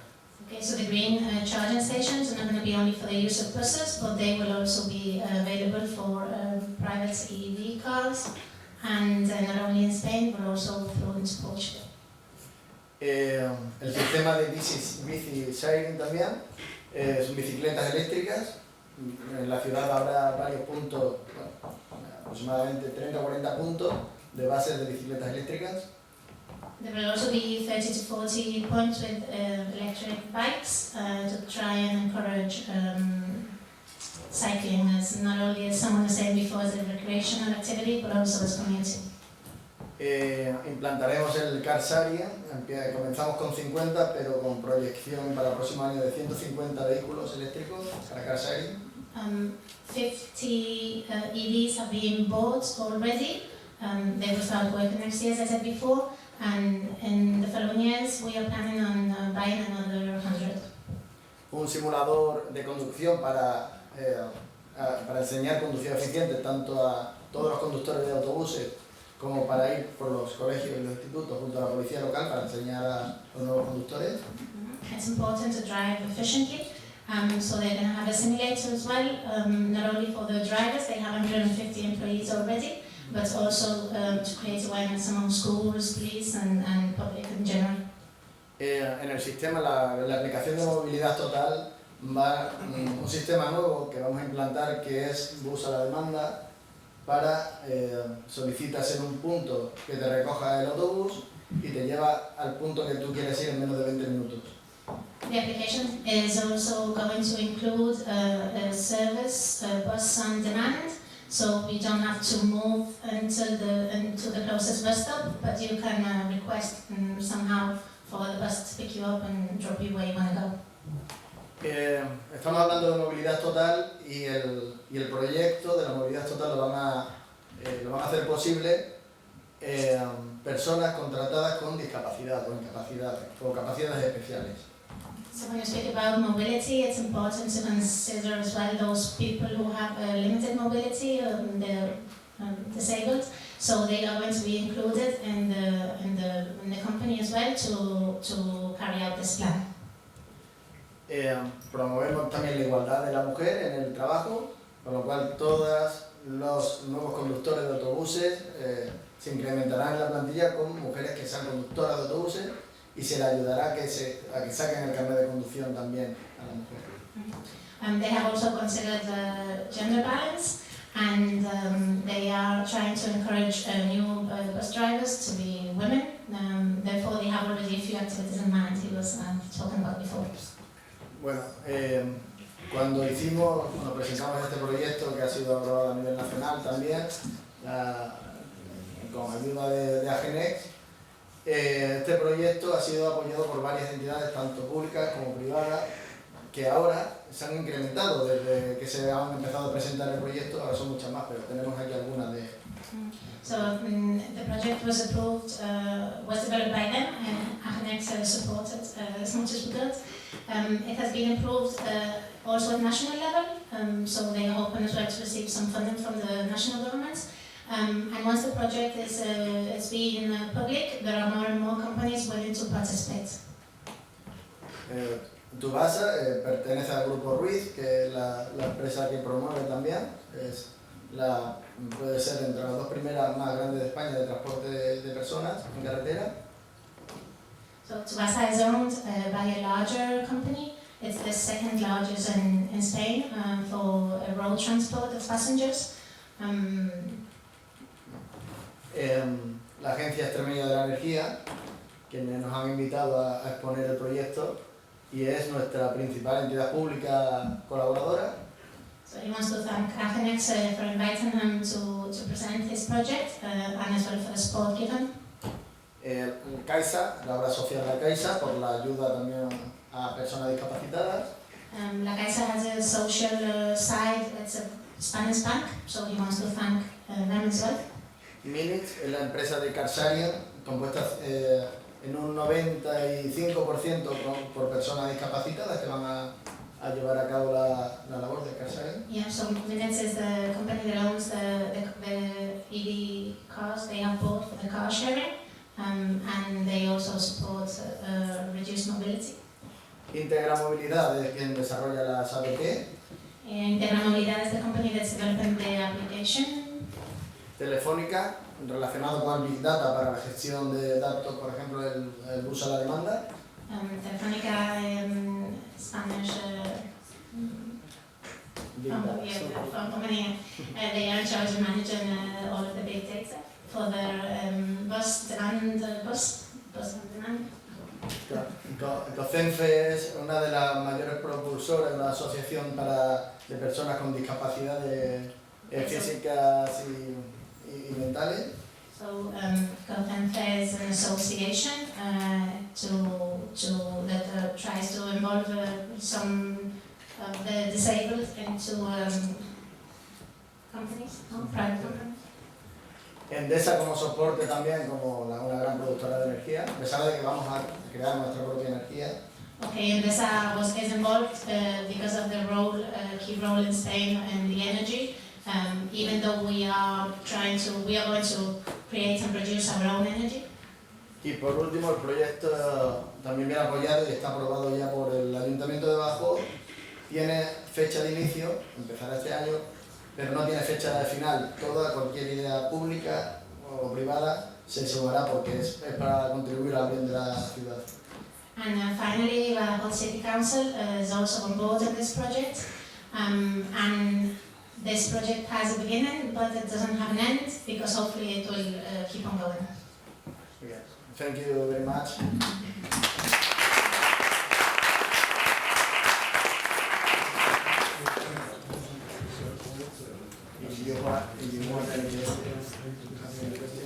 Thank you so much. Yes, I think we still have time for one or two questions if someone wants to ask before the coffee break. Yes.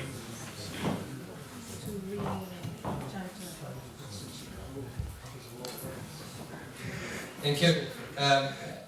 Actually, I have a question for the previous presentation, if possible, because it's a very interesting topic also for Romania, the implementation of electric vehicles, and electric vehicles are becoming very popular in our country also. But one of the major obstacles that we are having is that our public electricity network has some serious problems to ensure the capacity needed for the estimated growth of electric vehicles. So I was curious to know if you also have this kind of problems and what kind of measures you are considering to solve this. I can go. Yeah, but we are very confident in our region. Yeah, we have to say that in our region we only consume the 25% of the electricity that we produce in our region, and that our total consumption comes from the renewable energy. Okay, so to be honest, we do the same thing a few years ago, but in this case we do with the air conditioning system. All the people install air conditioning at the home, and we have a similar problem. Okay, because the real thing is that for the electric vehicles, the main charge don't come from the public network. would be a residual charging. The most important,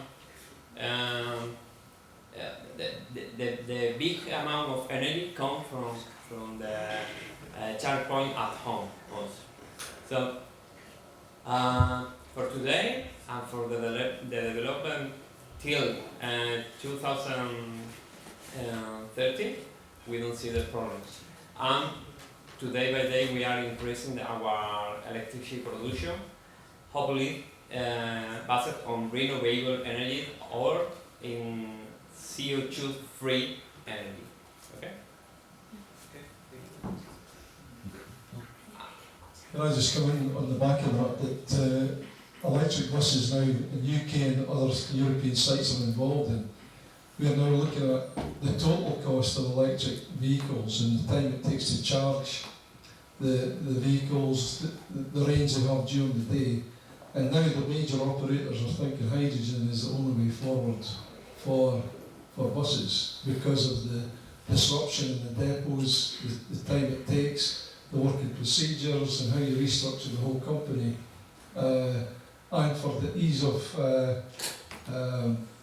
the mechanics looking after the vehicles, the similarities of the vehicles. You don't need all these batteries, you just got hydrogen in, hydrogen out. And it's a great debate now whether we go electric or hydrogen fuel cell or whatever, biofuel or gas, but the feeling of the major operators I'm working with, and that's many of them, and manufacturers, is for the bus side will be hydrogen.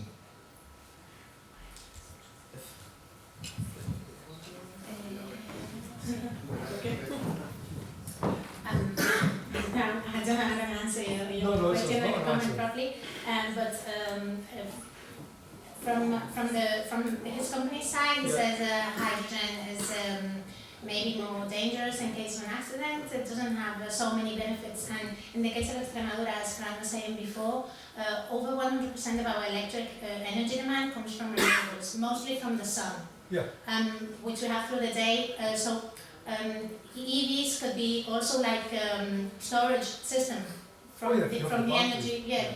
But the batteries last from at least 8 to 10 years. So and the savings they are having in the company with the buses, electric buses they have already are huge.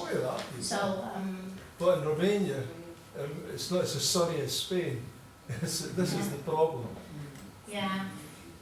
From now as well, we don't have so many. So maybe if they were increasing at the pace we hope they're going to increase, maybe then the rate would be a problem, as you were saying before. That's something we haven't gotten there yet. Yeah. I on the balance, I guess. Yeah. Depends on the region. On the region, yeah. So in our case, sometimes where they use the renewable electricity, or we lose it. So. Do we have any more questions? I can try and ask. They do? I don't think so. So, yes, we can go to coffee break. So, thank you so much for the explanation. And we can now leave for coffee break until 4:30. Yeah? Okay, till 4:30. Thank you.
It's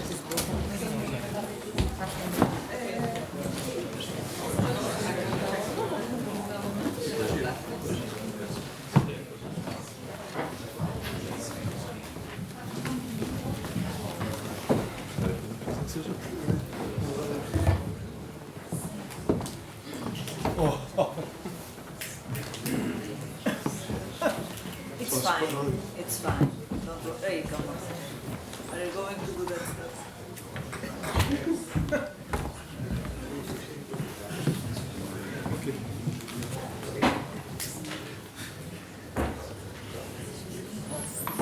Let's just tell no women on the panel. Let's just tell.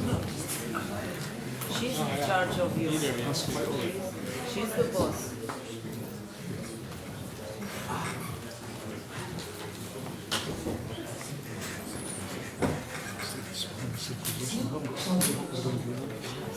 So, good afternoon, everyone. I have the pleasure to moderate this debate. So, my name is Margarida Coelho. I'm assistant professor at the Department of Mechanical Engineering of the University of Aveiro, and I also participate in this consortium of Cismob project. So, we have a very interesting panel here. Let me start first to present the speakers and the participants. So here on your left we have Enrico Molino, that serves also, that is president of ITS Portugal, Associação para o Desenvolvimento da Mobilidade e Transportes Sustentáveis. So Enrico Molino has a huge expertise in terms of telematics. He was in Brisa Road Telematics project. During many years he worked for Brisa Autostradas Portugal. He also worked he served as coordinator of several committees, and also he belonged to several projects related with ITS, Intelligent Transportation Systems. So after him we have Pedro Barradas, that is also an ITS expert. He was a former policy officer at Cismob at the European Commission. So right now he's Chief Strategy Officer for the Portuguese tech company Armis ITS, that deals basically with the problematics of digitalization and decarbonization of transport. So, as I said, he worked for years in Cismob, and he is starting with this Portuguese tech company Armis ITS, continuing working on cooperative and intelligent transportation systems. Then we have Brian Mason, that is a transport consultant and business improvement specialist at Multimodal Transport Solutions. He's the director of these multimodal transport solutions. He has about 40 years experience in these transport sectors, namely in the public transport sector, and he's involved in many projects, European projects, dealing with public transport, ITS, so in the development also of transport networks and technologies for transportation sector. After, and I hope to spell correctly, Isu Zhang, he's researcher at KTH, Institute of Technology in Stockholm. So he's an innovator and a young entrepreneur, also researcher at KTH. So basically he's developing projects related with crowdsourcing information, also applied to transport, basically real-time crowdsourcing information. And he also works as a project manager in a Swedish company called Blue Water that develops research and development projects. Finally, last but not least, we have Jorge Brito, the Executive Secretary of the Intermunicipal Community of Coimbra, also a researcher in the Center for Social Studies of the University of Coimbra. So, gentlemen, we will talk a little bit about ITS and this relationship with environment. And the first topic that I would like to develop, and we listen from our colleague, I don't know where she is, Marcini, here, the example in Sweden that you have an integrated ticket, not only for public transport, but also for other modes of mobility. So how can we reach it in terms of Portugal, especially in medium-sized cities like Aveiro, or talking about regions in the central region? How can we reach it? Also in Romania, Extremadura, and are we in the right way? That's what I want to hear from each one of you. Rui, may I ask you to start? So in terms of integrated mobility ticketing system.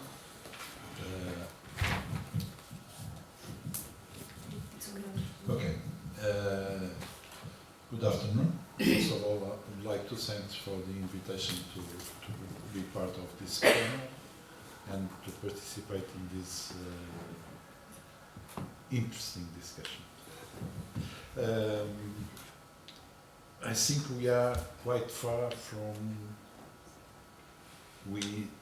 well, at least what I would envisage as being a minimum solution that should be a ticket that could be used at least in one country.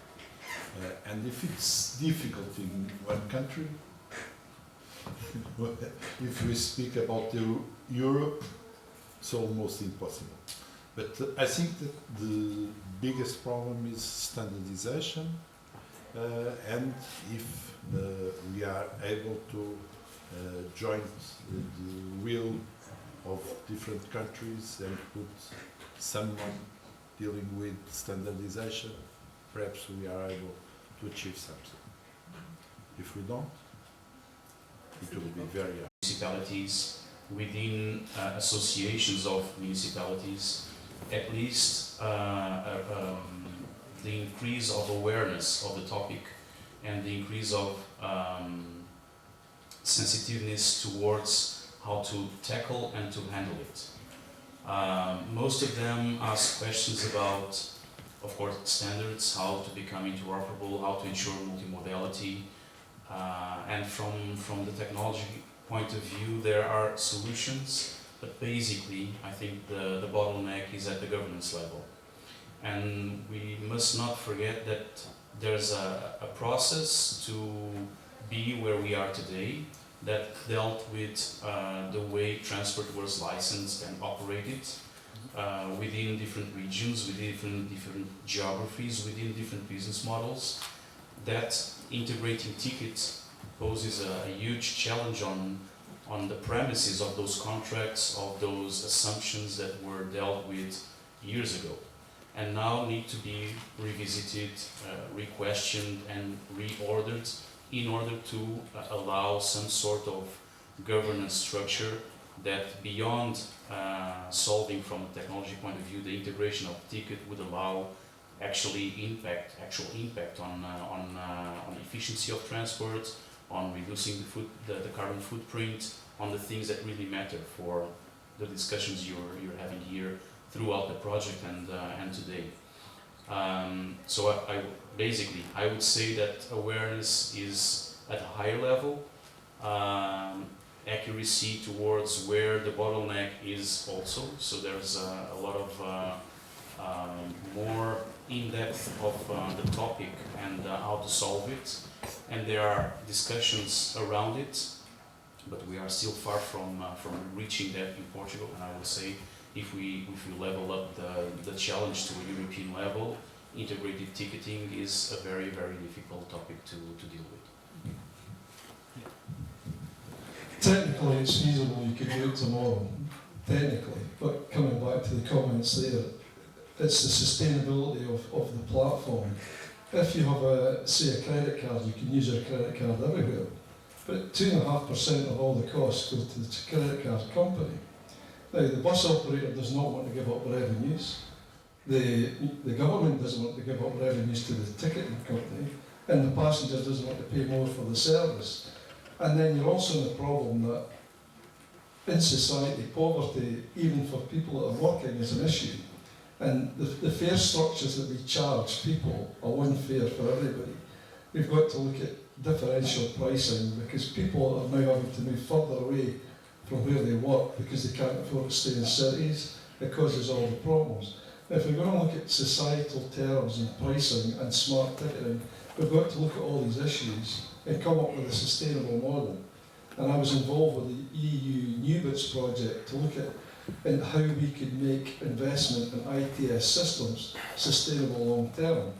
And one of the solutions that we came up with was multi-stakeholder business models, where we all share in the cost, we share in the risk, and we share in the rewards. But we are far away from having that type of contract agreement nationally, let alone internationally. Technically things are feasible, but we could technically do it tomorrow.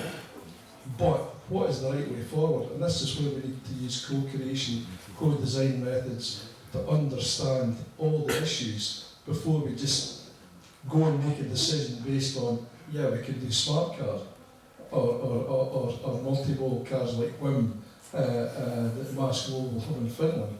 Yeah, we can do that. But what are the issues behind that? Do we fully understand the complexities? And do we understand what the customer's needs are, the operator's needs are, and the municipality's needs are? It's a complex thing. Technology alone can create more problems than it solves.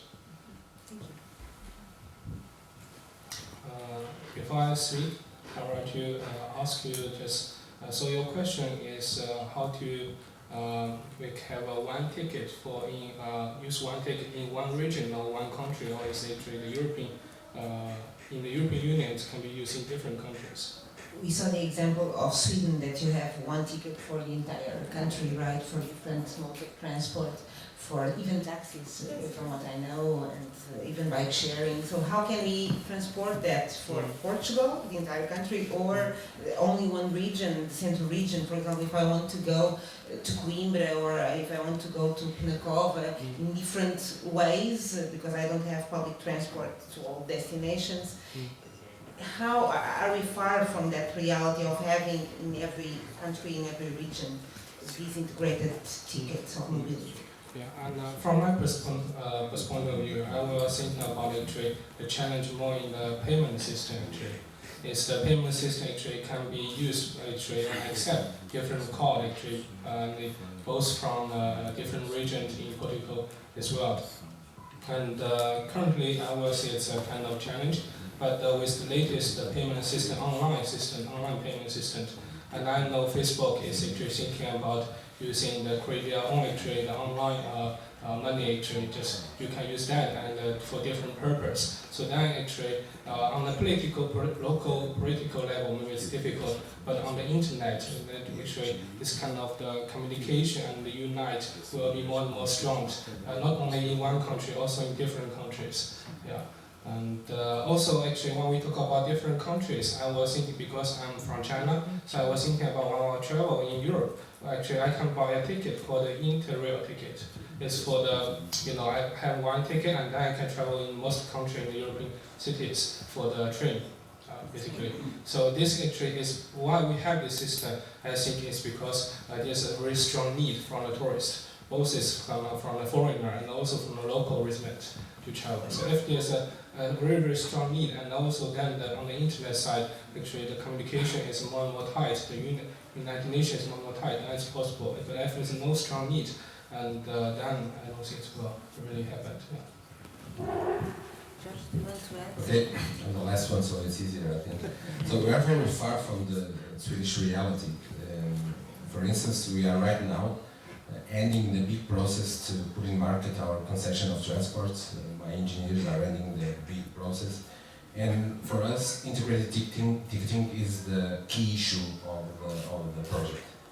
So we think that this is not a technological aspect, this is more a political will. You have to be committed to this process, and you have to bring all the stakeholders to the process, and they have to think, and they have to believe in this integrated ticketing as the key issue to change all the reality that you have in the moment. For instance, in our region we have 19 municipalities and 500,000 inhabitants, and we have 3 transport authorities. And to manage all this process, as we said, it's not a technological issue, it's a political issue. But the driver that could make this integration correctly, it's for sure ticketing. Thank you very much. Yes. Thank you very much. Yeah, please. Swedish example.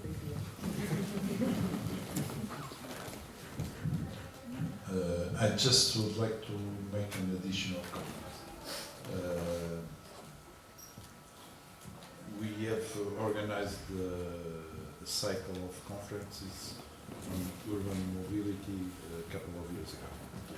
And for us it was clear that there was a lack of knowledge from people from municipalities dealing with concession contracts and so on.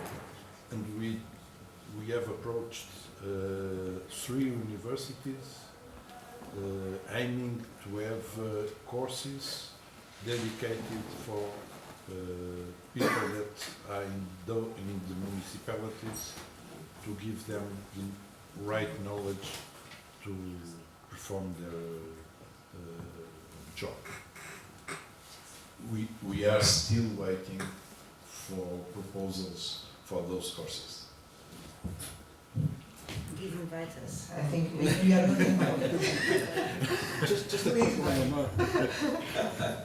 This is an important thing that globally, for every innovation, we create a skill shortage. I'm chair of the UK's Skills Gap in Public Transportation Committee, and we are working with universities to say if the government's going to invest money in transport in the digital age, it's easy supplying the money, but we don't have the people to actually design the services, because the technology industry doesn't understand transportation, and the transport sector doesn't understand technology. So we have to get to the stage where we develop courses and the skill base where we can maximise the use of the data and the technology to design the business models to meet the customer's needs. And this is, Max is speaking on this very topic next week in Turin to the European Metropolitan Transport Authorities, because they recognise there's a huge skill shortage. We develop technology and we hope people will be able to use it, but we don't fully understand why we're going to use that technology, and those that build the technologies don't understand the market they're trying to sell into. And this is a real critical part. And we need new thinking, new business models, new cost and price models, and new skills at work, continuous personal development as all the new technologies come out. Everybody's got to be reskilled. This is a critical part. Sorry. Thank you very much. Let me say that I will just make another question, and then I'll give the floor to the audience to make questions also.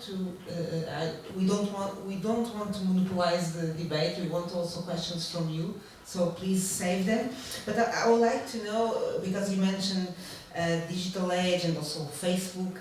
And I listened, I think it was last week or 2 weeks ago in the Mobi Summit, someone was telling that data is the new oil. Mobi Summit is a mobility summit that is being held every year. And when we talk about Facebook or Google, we are being tracked with our smartphones everywhere. Even the public transport operators, they have information about the customers that they have. How can this data be public and open, namely for us researchers and other, of course, public institutions? This is very valuable for us to do and to study the performance of the systems and the mobility patterns. How can policymakers make an influence that data is publicly available without compromising the questions of privacy, of course? Maybe I start with you, Pedro. Very hard question. Because there are some assumptions on your statement that would immediately trigger questions. Accessibility to data, that's one thing, and for sure, over the past 4 years in the European Commission, we've thrived a lot to make data accessible, whether through APIs, whether through funding projects, whether to deploying regulations that would enable the identification of the types of data, the standards, the protocols that would enable some leverage of the market and take up of the market to develop innovative solutions towards many different sectors, not only mobility. So there has been immensely initiatives towards that.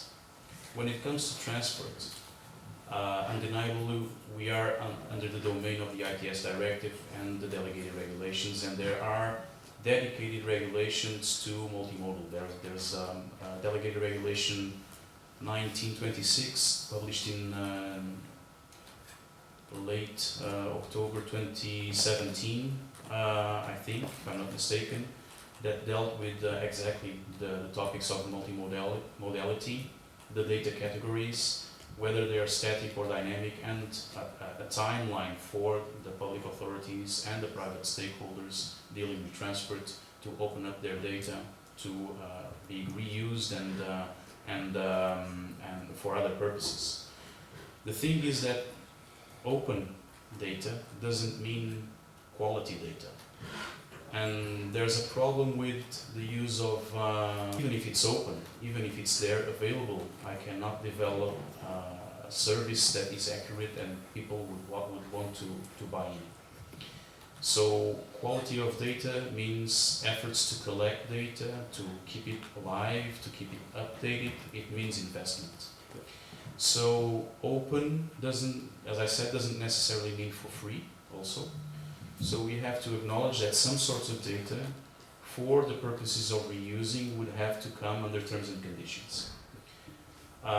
Whether they're, for instance, for use for public domain of research, development within universities, I think there are certain protocols, some memorandums of understanding, some terms and conditions that are possible and feasible to establish with governments, national or local governments, to enable the use of that data that is being collected and that can be processed again for whatever needs you have in mind.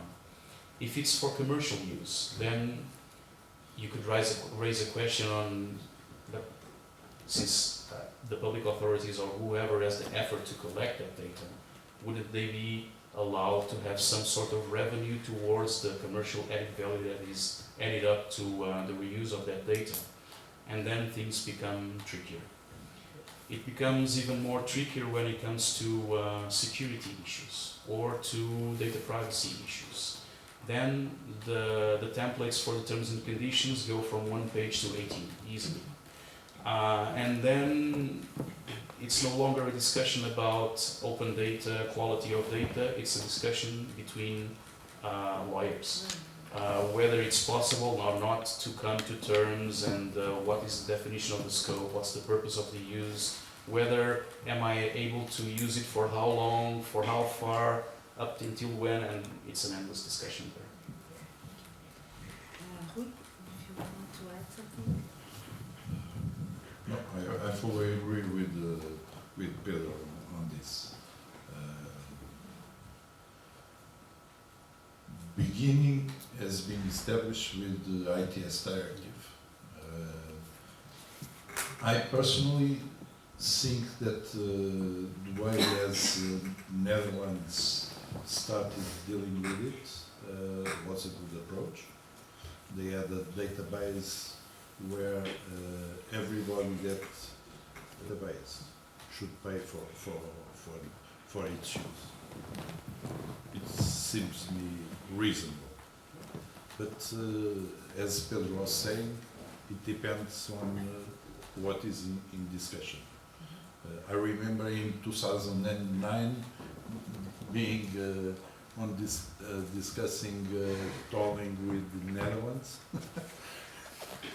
And Breeze at that time won the first tender for free flow in the Netherlands, and then afterwards the Parliament decided to close the tender, and so there was a close of the contract with the indemnizations and so on.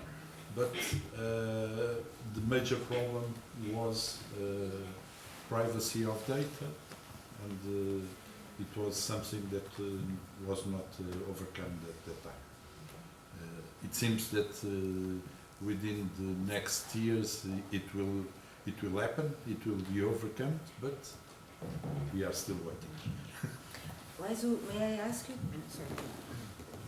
May I ask you to, because you were involved in some real-time crowdsourcing information, do you want to add something to this discussion of the open data on transport? Yes. It's working. It's working, okay.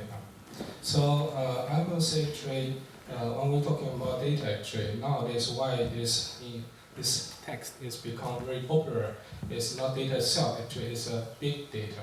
For example, if the data only describe a person like Izhou is 173 centimeter tall and around 19 kilogram, this data is that valid? I don't think so, right? But when we have a big data, and then we can actually really understand that person, and in the end, actually we can understand what he needs, and we can predict what he needs. For example, I just found out like we have a fika today, or not fika, but a coffee break. Yeah, fika is a Swedish word. Yeah. And we have a lot of bread left, right? And this, I hope we can still use it. But this could be, if we have a data, we know like what we eat usually in the coffee break, everybody. Then based on this, we can predict how many bread and also the other dessert we need to prepare. Then we will have a more precise amount of this food actually for us, so we have less waste. So so the data itself will not be valid, but based on the big data, we can predict more precisely, and then the result will actually benefit to the operator. And it's the same actually in the metro as well. So if I only know one departure, the crowdiness, it's really useless for me. But I know the whole year, 2017. I also know 2016. Even actually precisely what will be the crowding situations. And one result I didn't show up here is in our paper is if only based on historical data, I only can have around 68% accuracy to predict what will be the crowding in next departure. But with the real-time data, actually, the prediction, the program, actually, the data will help the program to adjust by themselves. It's like we're actually using machine learning in our programs. So it will be more accurate, and that's learn by itself. So that actually, this will really give you the value. The same application will be used in the supermarket. Yeah, you can prepare the stock. Yes, it's because you know how many people every year, and then you can prepare the stock, and you will have less waste for your fruit. You have more fresh fruit for your customers. So this is really the value it is, not the data itself. Brian or George, do you want to add something on this topic? Well, as part of the EU Widespread project and Enhanced Widespread project, we were commissioned to look at producing a pan-European journey planning system. And part of that was that we had to use user preferences to find out if people like taxis, bus, train, plane, automobiles, ferries. And then hold that data and then try and produce journey plans as they do across Europe now. I was involved with the UK's journey planning system, and all our data is open in the UK. But to try and link 27 European countries, I used to have black hair, I'm lucky I've got any hair left, and it's very, very difficult. Now, local authorities need to know the data to manage the infrastructure, manage the city, know the demands. And it's really ironic that companies like Uber that are ride sharing will not share data. They keep their data. Now, if you're going to do data sharing, the more data you have, the better you are at predicting the demands. But you need everybody to share the data. If some companies do it and some companies don't, it becomes value. It's diluted. And the quality of data that you get from everybody has to be consistent. So you have to build trust between the individuals. It's your data, guys. What do you want? And how is that going to be used? So that's the reason that the European projects like NewBits and SIPTEC were funded to look at the problems related to ITS and how we will design public transport in the future based on the involvement of all the stakeholders in the design of the services and the control of the data. Not easy, because there's no way of legislating this moment in time that Uber, you must, taxi trade, you must, bus companies, you must. So as a result, chaos. Unlike Finland and Sweden, where the mentality of the countries is we will, and we will cooperate or work in Portugal or Sweden or demand sportive transport. It's local people, local preferences. There's no one size fits all. I want to share things with you with a transport authority point of view. When we start our urban plan, our mobility plan in the Coimbra region, we put a survey online to know what are the main concerns of the people about mobility, urban mobility, etc., etc. And 30% of the people were very concerned about the privacy of the data. 30%. This is the first thing that I want to share with you.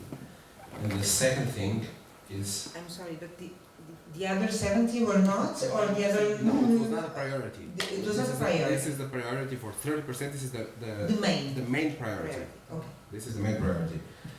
And the second aspect is how do you collect data in areas where the people are not connected? Because we take for granted that all the people are connected, but they aren't connected. For instance, in our region we have urban areas, like big cities and medium cities, but we have the rural areas. We have like half of the population is more than 65 years old, and those people are not connected. So how do you collect the data of the people? How do you collect the patterns? How to establish patterns when you don't have data?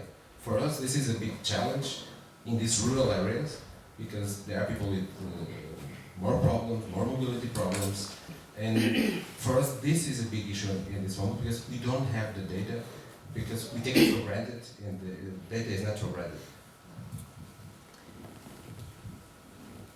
Thank you very much. Yes.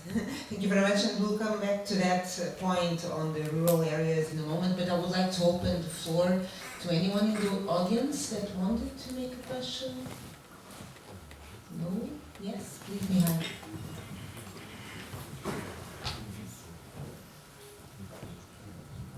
Yes, thank you.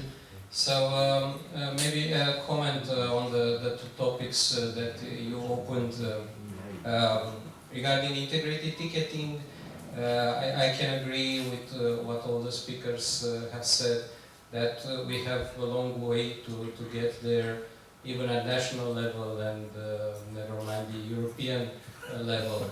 And in this context, I think it would be useful and helpful for us as an ITS community, and also together with the European Commission, maybe to start focusing more on how to get there, and to try to define the steps and the measures that we need to take in order to get to this kind of integrated ticketing systems.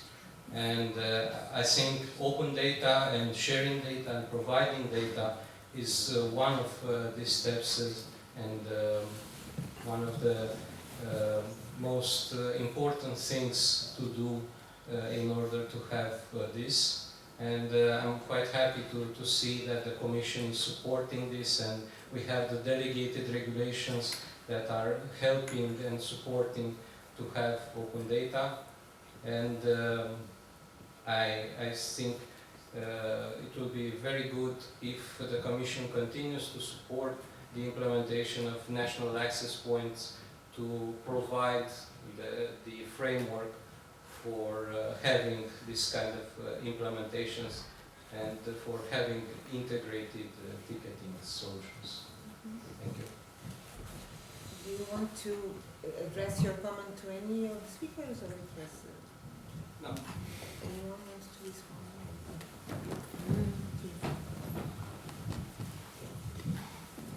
It was not an answer, it was an additional comment.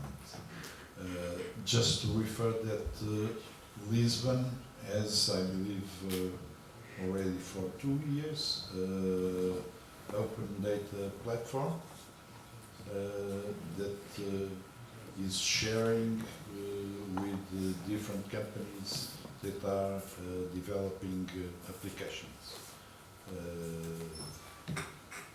Also using that platform, we have at least 500 guys from BMW and 500 guys from Mercedes that joined, and we have 1,000 new guys in Lisboa developing software with applications for mobile applications.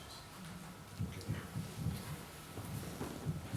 Just also adding, and thank you Mihai for raising up the issue of the national access points and raising awareness to this community on the implementation of the delegated regulation 1926 that has imposed on member states deadlines for opening up their data, whether that's for free or not. Things need to be scrutinized further. But one of the deadlines is the end of this year regarding static data. So the timetables and the characterization of the morphology of the network, whether that's for a bus or a bike lane or a pedestrian area, that needs to be made available if it's already collected at the level of the national access points throughout Europe. So, in the timeline, the roadmap is for the next year to share other categories of data, and by 2021 we should be able to cover all the transport networks across the EU, leaving a margin of discretion for member states to choose whether or not they want to share dynamic data. But it's the first major step that is going to be enforced. I mean, let me again say enforced, because if member states are not willing to comply with delegated regulations, I'm pretty sure the European Commission will ask where they have been co-funding projects and why haven't the co-funded projects been able to deliver what is promised to deliver. And so there needs to be a kind of mutual responsibilization, not to hand over to the Commission the task of enforcing the market, and then just disregarding the fact that member states themselves have a responsibility towards the implementation of those regulations, and this means being proactive towards their transport operators, towards their public authorities, to whomever has a role on the stakeholder value chain of transport across Europe. Just a quick one, just to this is a card that can be used in Sweden and Skåne region and in Copenhagen in northern Denmark. Two currencies, different operators, one card. So it can be done, but it all comes back to political will and transparency, trust between the operators, the transport authorities and governments. So that's the key, it's not technology. How many people here trust your government and your local authorities with their data? I know this is a bad question to ask, but would you be willing to give your data to end up with a pass where you could use on a train, on a bus? You stick your hand up if you think. I think it's already done by people who are using Google Maps. Yeah. It's the same idea. Yeah. But it comes back to trust to make these things happen. Trust between all the stakeholders. It's, I think maybe it's not only trust, but actually seeing the benefit of the service. Yeah. So if I like using Google Maps, to some extent I don't care what they do with my data. But I have a good service that I like to use and it's useful for me. So maybe this is also something that needs to be taken up by the states and the authorities to try to come up with an attractive service and attractive provision, and then people will be more willing to share the data. Yeah. And to support this kind of stuff. That's what came out of the SIPTech project, was once we get the data, we get the people involved in the design of the next generation of services and products. Okay, time flies, and I would like just to change the topic, but taking what you mentioned about Uber some minutes ago, and following that Cismob wanted to correlate the implementation of information and communication technologies and the reductions on emissions.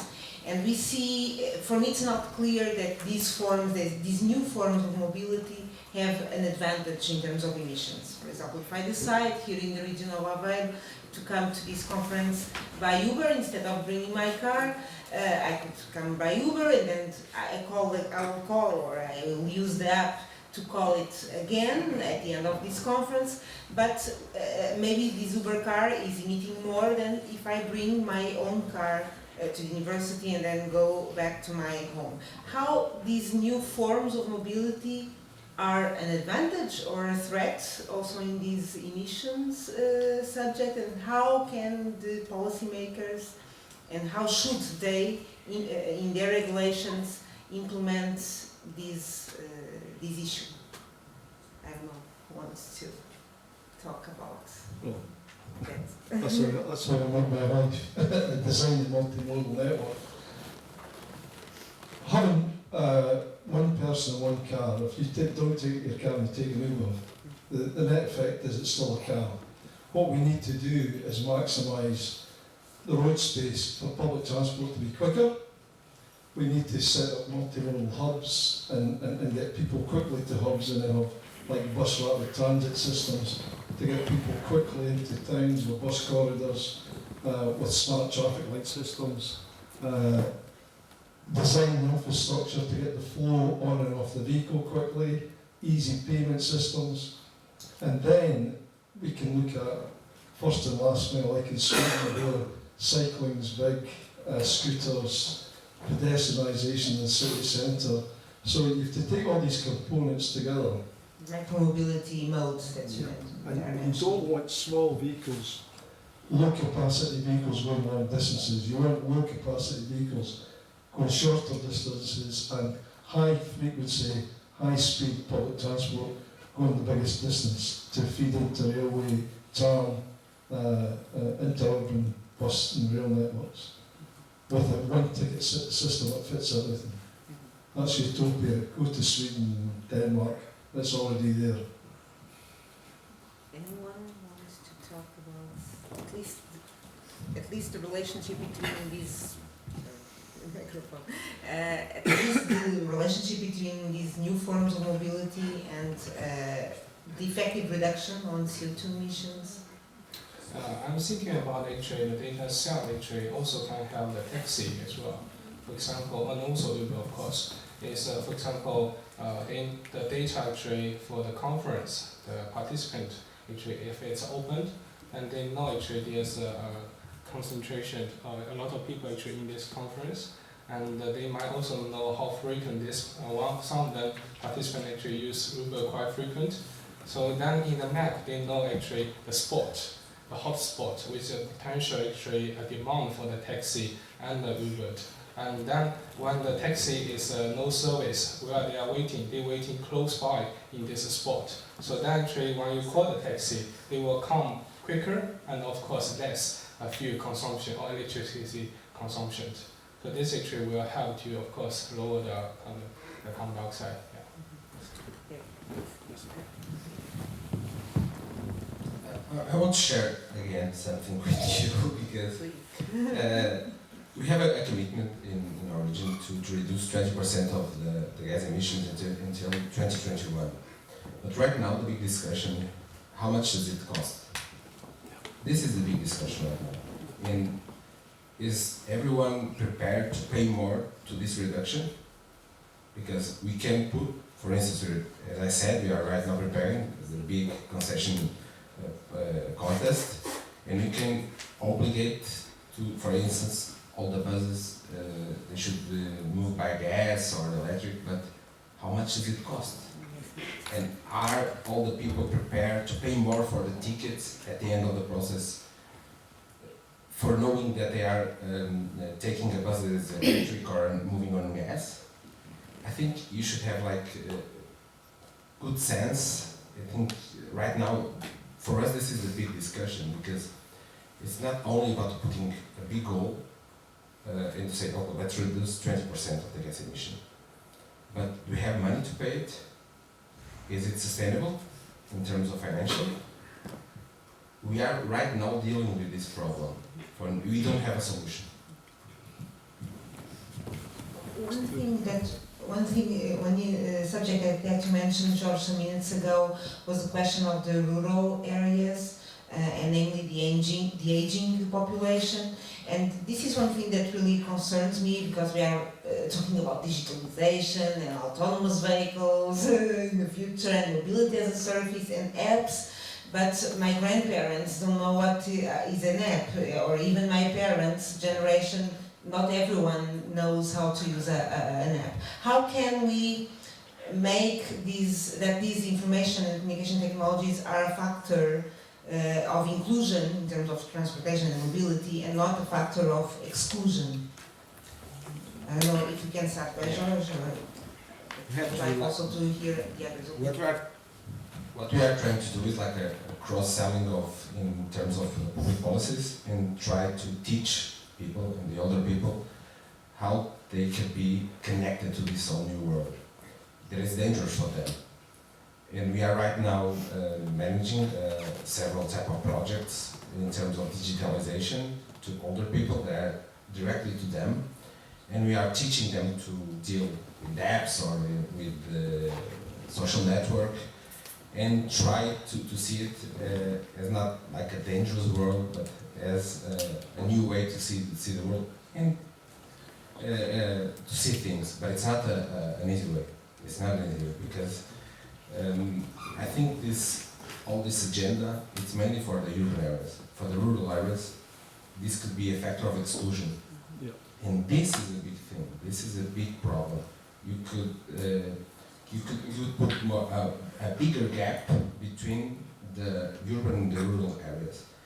And because to right now, I'm thinking in my region, like 60% of the region, you have to pay to do the public service. It's not profitable to the companies to do, so you have to pay it. And if you put like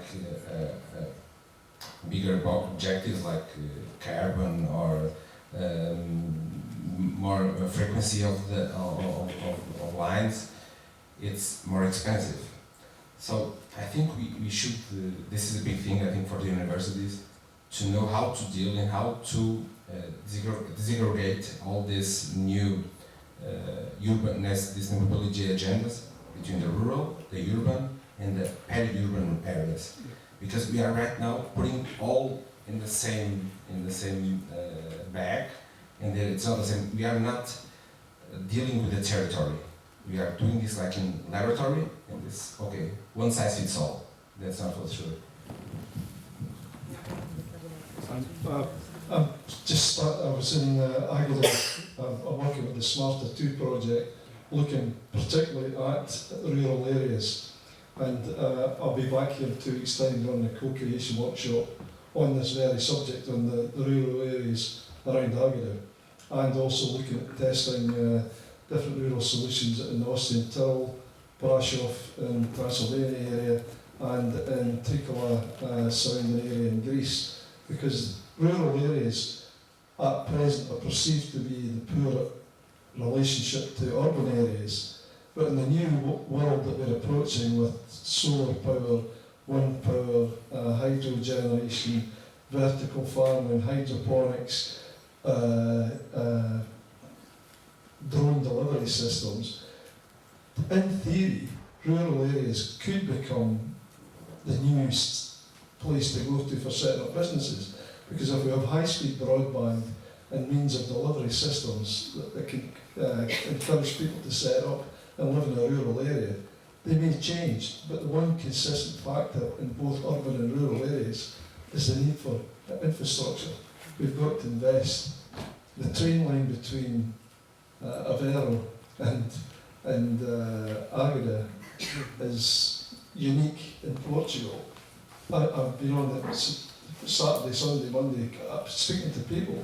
Very slow, but many, many people on it. So it would cost millions to replace. But what would you replace it with?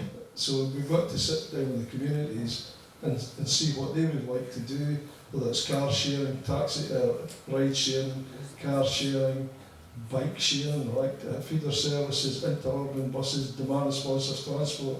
There's a whole lot of things we could do, but what would work? And then you've got to sit down and see how much it's going to cost.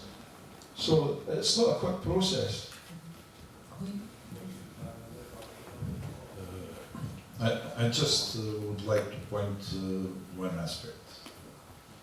In Portugal, we are all good guys. And so, fiscalization, it never happens. And I'm sure that the concession contracts for telecom operators that were signed in the early 90s, for sure they were almost settling something like 95% of Portuguese population would have coverage before 2000. We are almost in 2020. And coverage, I'm not sure if it's achieved or not. I'm not sure if it was fiscalized, if it was effectively with the right coverage. After saying this means that probably people that is in rural areas probably would have better coverage just from the telecommunication side, and perhaps afterwards transport would be easier to achieve, to give to them the right size. Very short. I can do my final remarks if you want to. Okay, I suppose that you wanted to do some comments. I know that Time is running fast, but conversations are like sherries. But I want to open the floor for a last time to the audience. Bernard, do you want to? Yes. What I'm going to say, first of all, take it as black humor. But to answer the question of George, about, and a question of you, of course, in the rural areas where the people are old or very old, what kind of solution? You have a solution. Why do not kill them? So there is no problem. And of course, what we have now is something like that. Because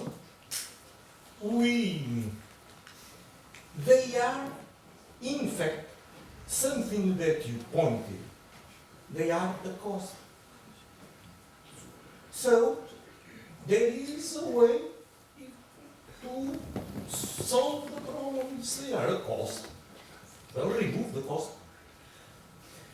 It's completely full that obliged people dealing with systems that they are not prepared to deal. They always are going to be away from the system. It is not possible to convince all the eldest people of the world, in Portugal or in the world, convincing them using new technologies when they think, why I'm going to put my effort on that if my temporal limit of life is 10 years, 5 years or something like that. So they are going to be always excluded. And our society are prepared to exclude them. For instance, it is not possible to put our taxes if we have not access to the websites. The way easy to do that, if I live in the place where I was born, of course, I do not have taxes to pay. I have no internet access or something like that. So I have no taxes to pay. That's the problem, because we see the questions as how there is expression that normally we use as the world is a flat world. No, it is not flat. And we want him to be flat, but it is not flat. So some people, that people you say, the oldest one and so on, but even in the towns, in the village and so on, there are in villages, in cities and so on, people that are not capable, and think, not in terms, even in mental terms or something like that, because we do not discuss another thing very important in societies is the access, the way how people can access to things, to bens e serviços, como é que se diz em inglês? To communities and so on. Because it's not the same thing. Me or Victor, Baltazar or you, George, dealing with some kind of that applications and so on. For me it's difficult, but no problem. It's not the same for me or for Victor or for you. And, for instance, of course, I'm going to put an example that does not exist in this time in our town, Coimbra. Que eram tatunas. Tatunas could never access to those things. Not in kind of mind and so on, but in kind the way it touches the wealth that we have created in the world. So, we put things on technology as an ultimate goal of society, and it is only a mean. The mean is to bring happiness to the people. But as we focus technology and so on, saying we have a technological problem, no, we have not. Human mind are able always to create new ideas, new technologies and so on to solve the problems. So it's not a technological problem, it's a social one, it's an economical one, it's a development one. A human problem, not a technological problem. And when we put too much emphasis on technological problems, we forget the other things. The world is not a flat one, the world is like that. Yeah. I bring you an example of myself. This year, in an international airport in Europe, I went to the bathroom. When I leave the bathroom, I saw some buttons to buttons to put that and so on. Yeah, oh, very nice. That's yellow, that's green, that's red, and that's so on. Talk, talk, talk, talk, talk, talk, talk, talk, talk, talk. It's amusing for me. I put that science too much times. It's amusing for me. I feel like a child. If someone are going to collect those data, analyze them, what conclusions can you make? Any other questions? Just a quick one on this. To come back to, you're right. Look, people on this planet are here for a purpose. However, when we're looking at the cost of developing transport systems, we can say how much it would cost to replace, say, the railway line between Aveiro and Aveiro. And we say, oh, it costs too much. But when you look at the societal costs of not providing a railway and having to send doctors to the person's home, social services to go to people's homes, services taken to people's homes, in 90% of cases, it's cheaper to actually do the public transport investment than not doing it. And in Scandinavian and Scandinavian countries, when they're costing a project, they cost the cost of doing the project and the societal costs of not doing the project. So you have the balance of the technical costs versus the social costs, because you're right, everything we do, hopefully it's for society's benefit. It should not just be the cost in monetary terms. Okay, we need to close. We need to close, but I would like just to accept if there is any quick final comment. No? So I will go for a final round in which you can include your response. Just asking you, because we are finishing this Cismob Interreg Euro project, we are starting a new one on mobility as a service concept. So how can this technology, behavior, dichotomy can be included in our daily lives to improve our mobility? Please, George, I will start by you with your final remarks. But first, let me try to comment my good old friend words, Bernardo, because we met for long years, and I agree with almost everything that you say. But kill people, no. But let me try to explain myself better.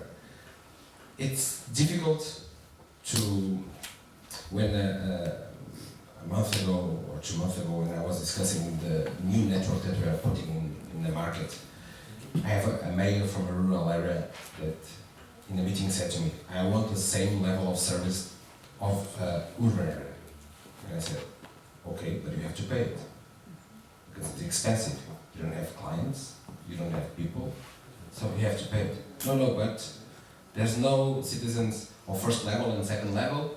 I want the same level of service. It's not possible.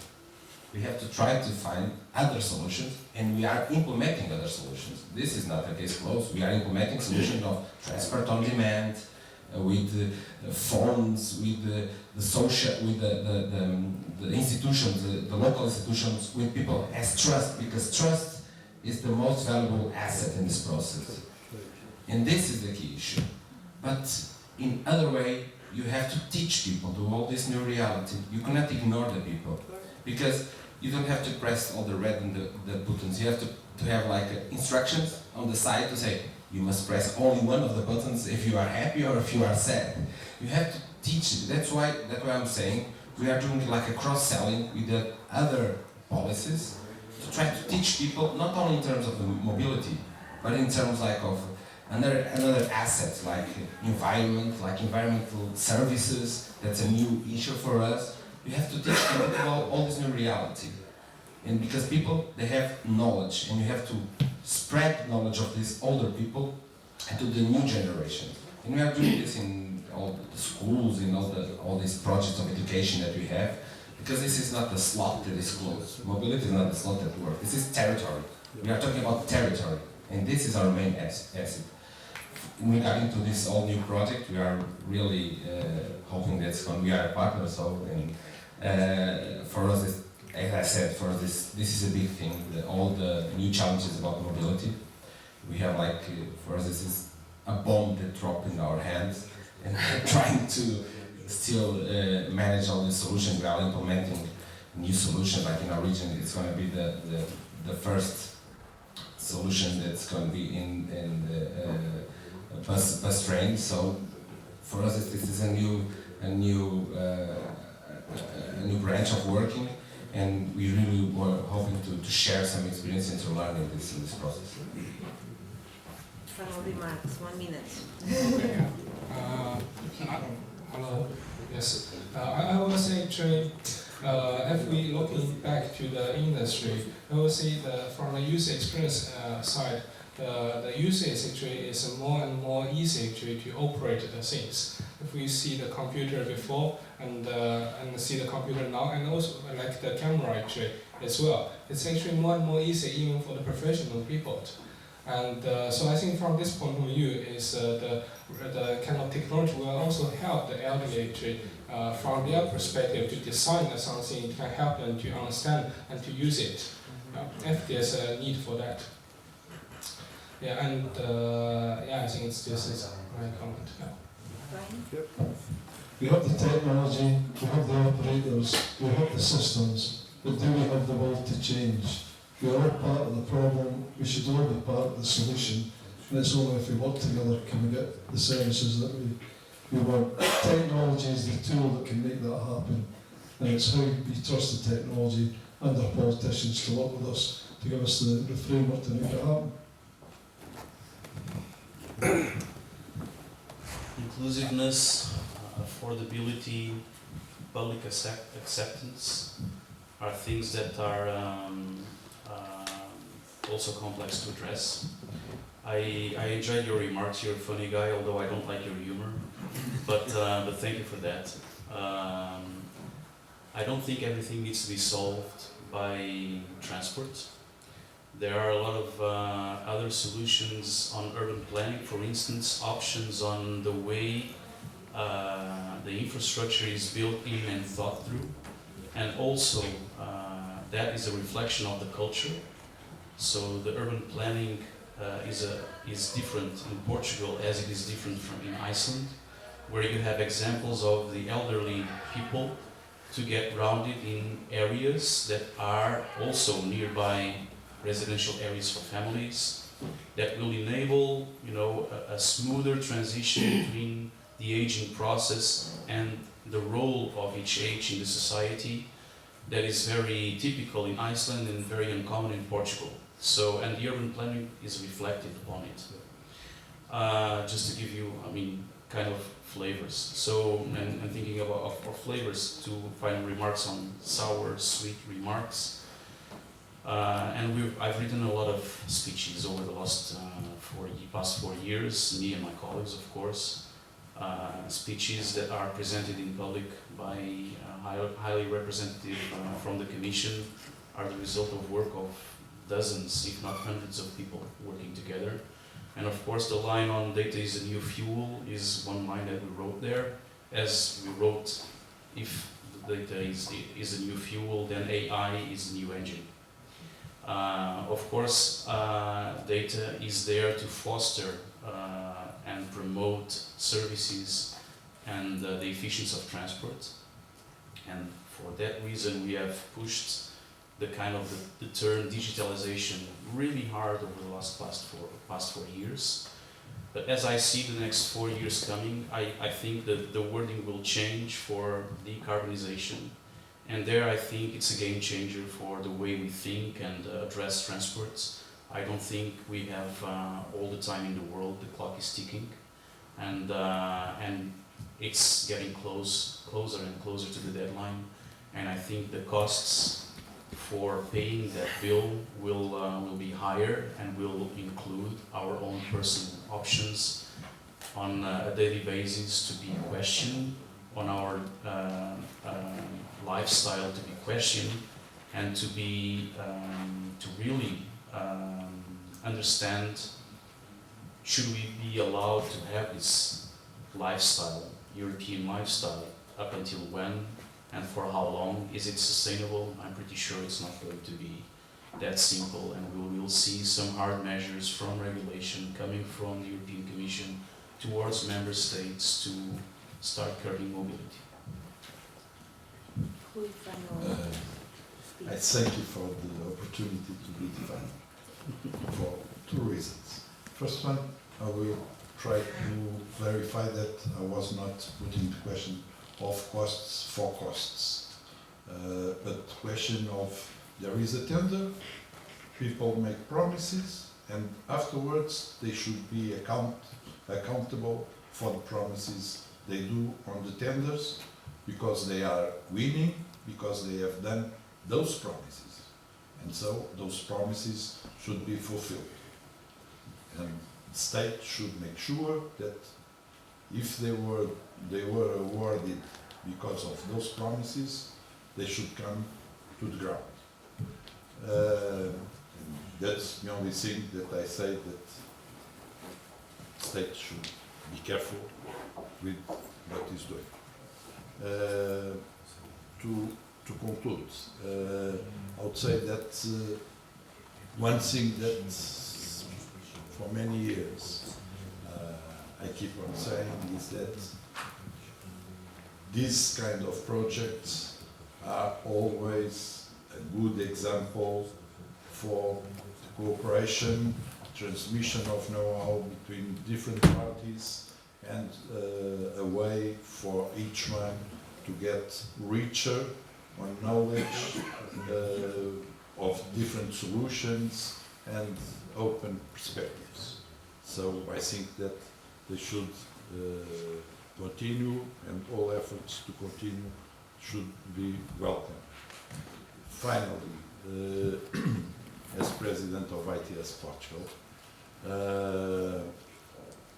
we are organizing together with Ertico, ITS Europe, the Congress,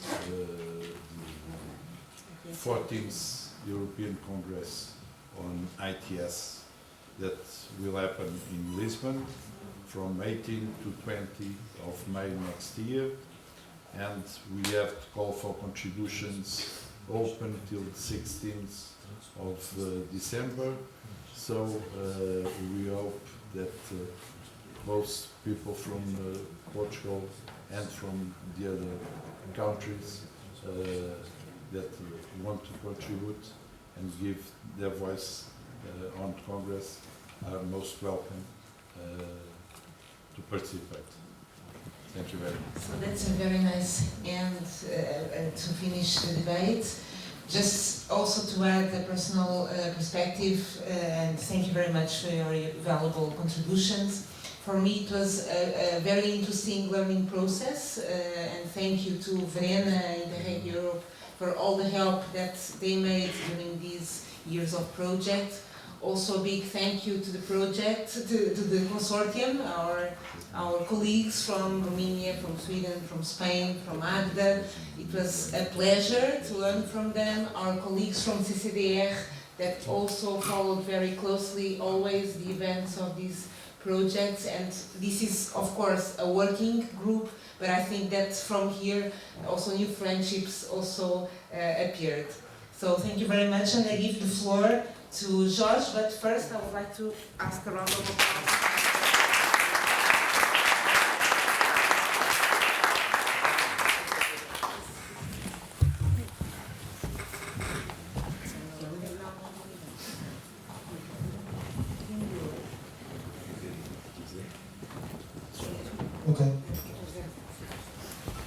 Okay, just a few words to close the session.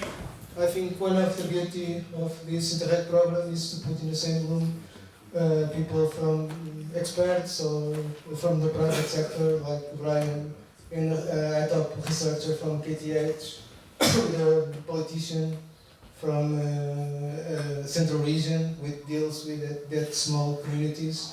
I think this is not possible in other projects or other programs. Finally, one of the things I'm also proud of this project, we didn't try to sell ICT technology as a magical solution. Actually, we tried to be quite realistic about the potential, but also the limitations. And for instance, in pilot action, the conclusions are quite clear. We didn't should trust in smartphone applications, for instance, for small communities or for like for instance in the towns like Rocha, Penacova. Actually, you can use technological solutions like solar panels that are quite useful for people, for an old man that can be at home for 10 minutes instead of being in the rain. So our main concern is to make technology really useful for citizens, and not try to sell us fancy concepts of digitalization and smart cities. It's important, but it's not magical solutions. You try to be realistic about that. Okay, thank you so much, and How do you invite the conference?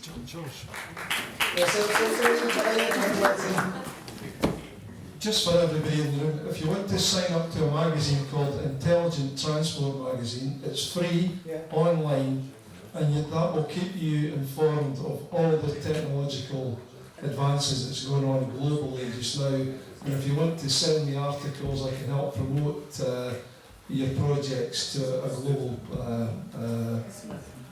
platform. Thank you.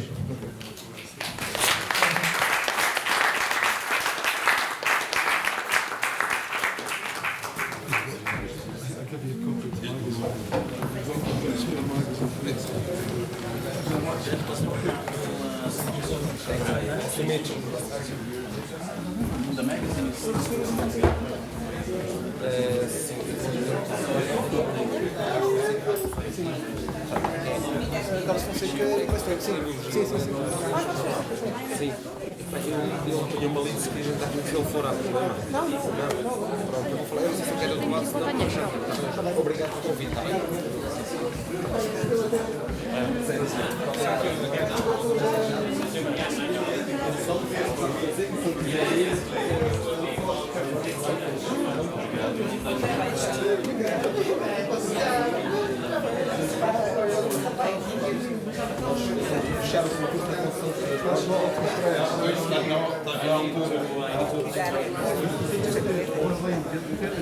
Estendeu, pá, que eu não consigo.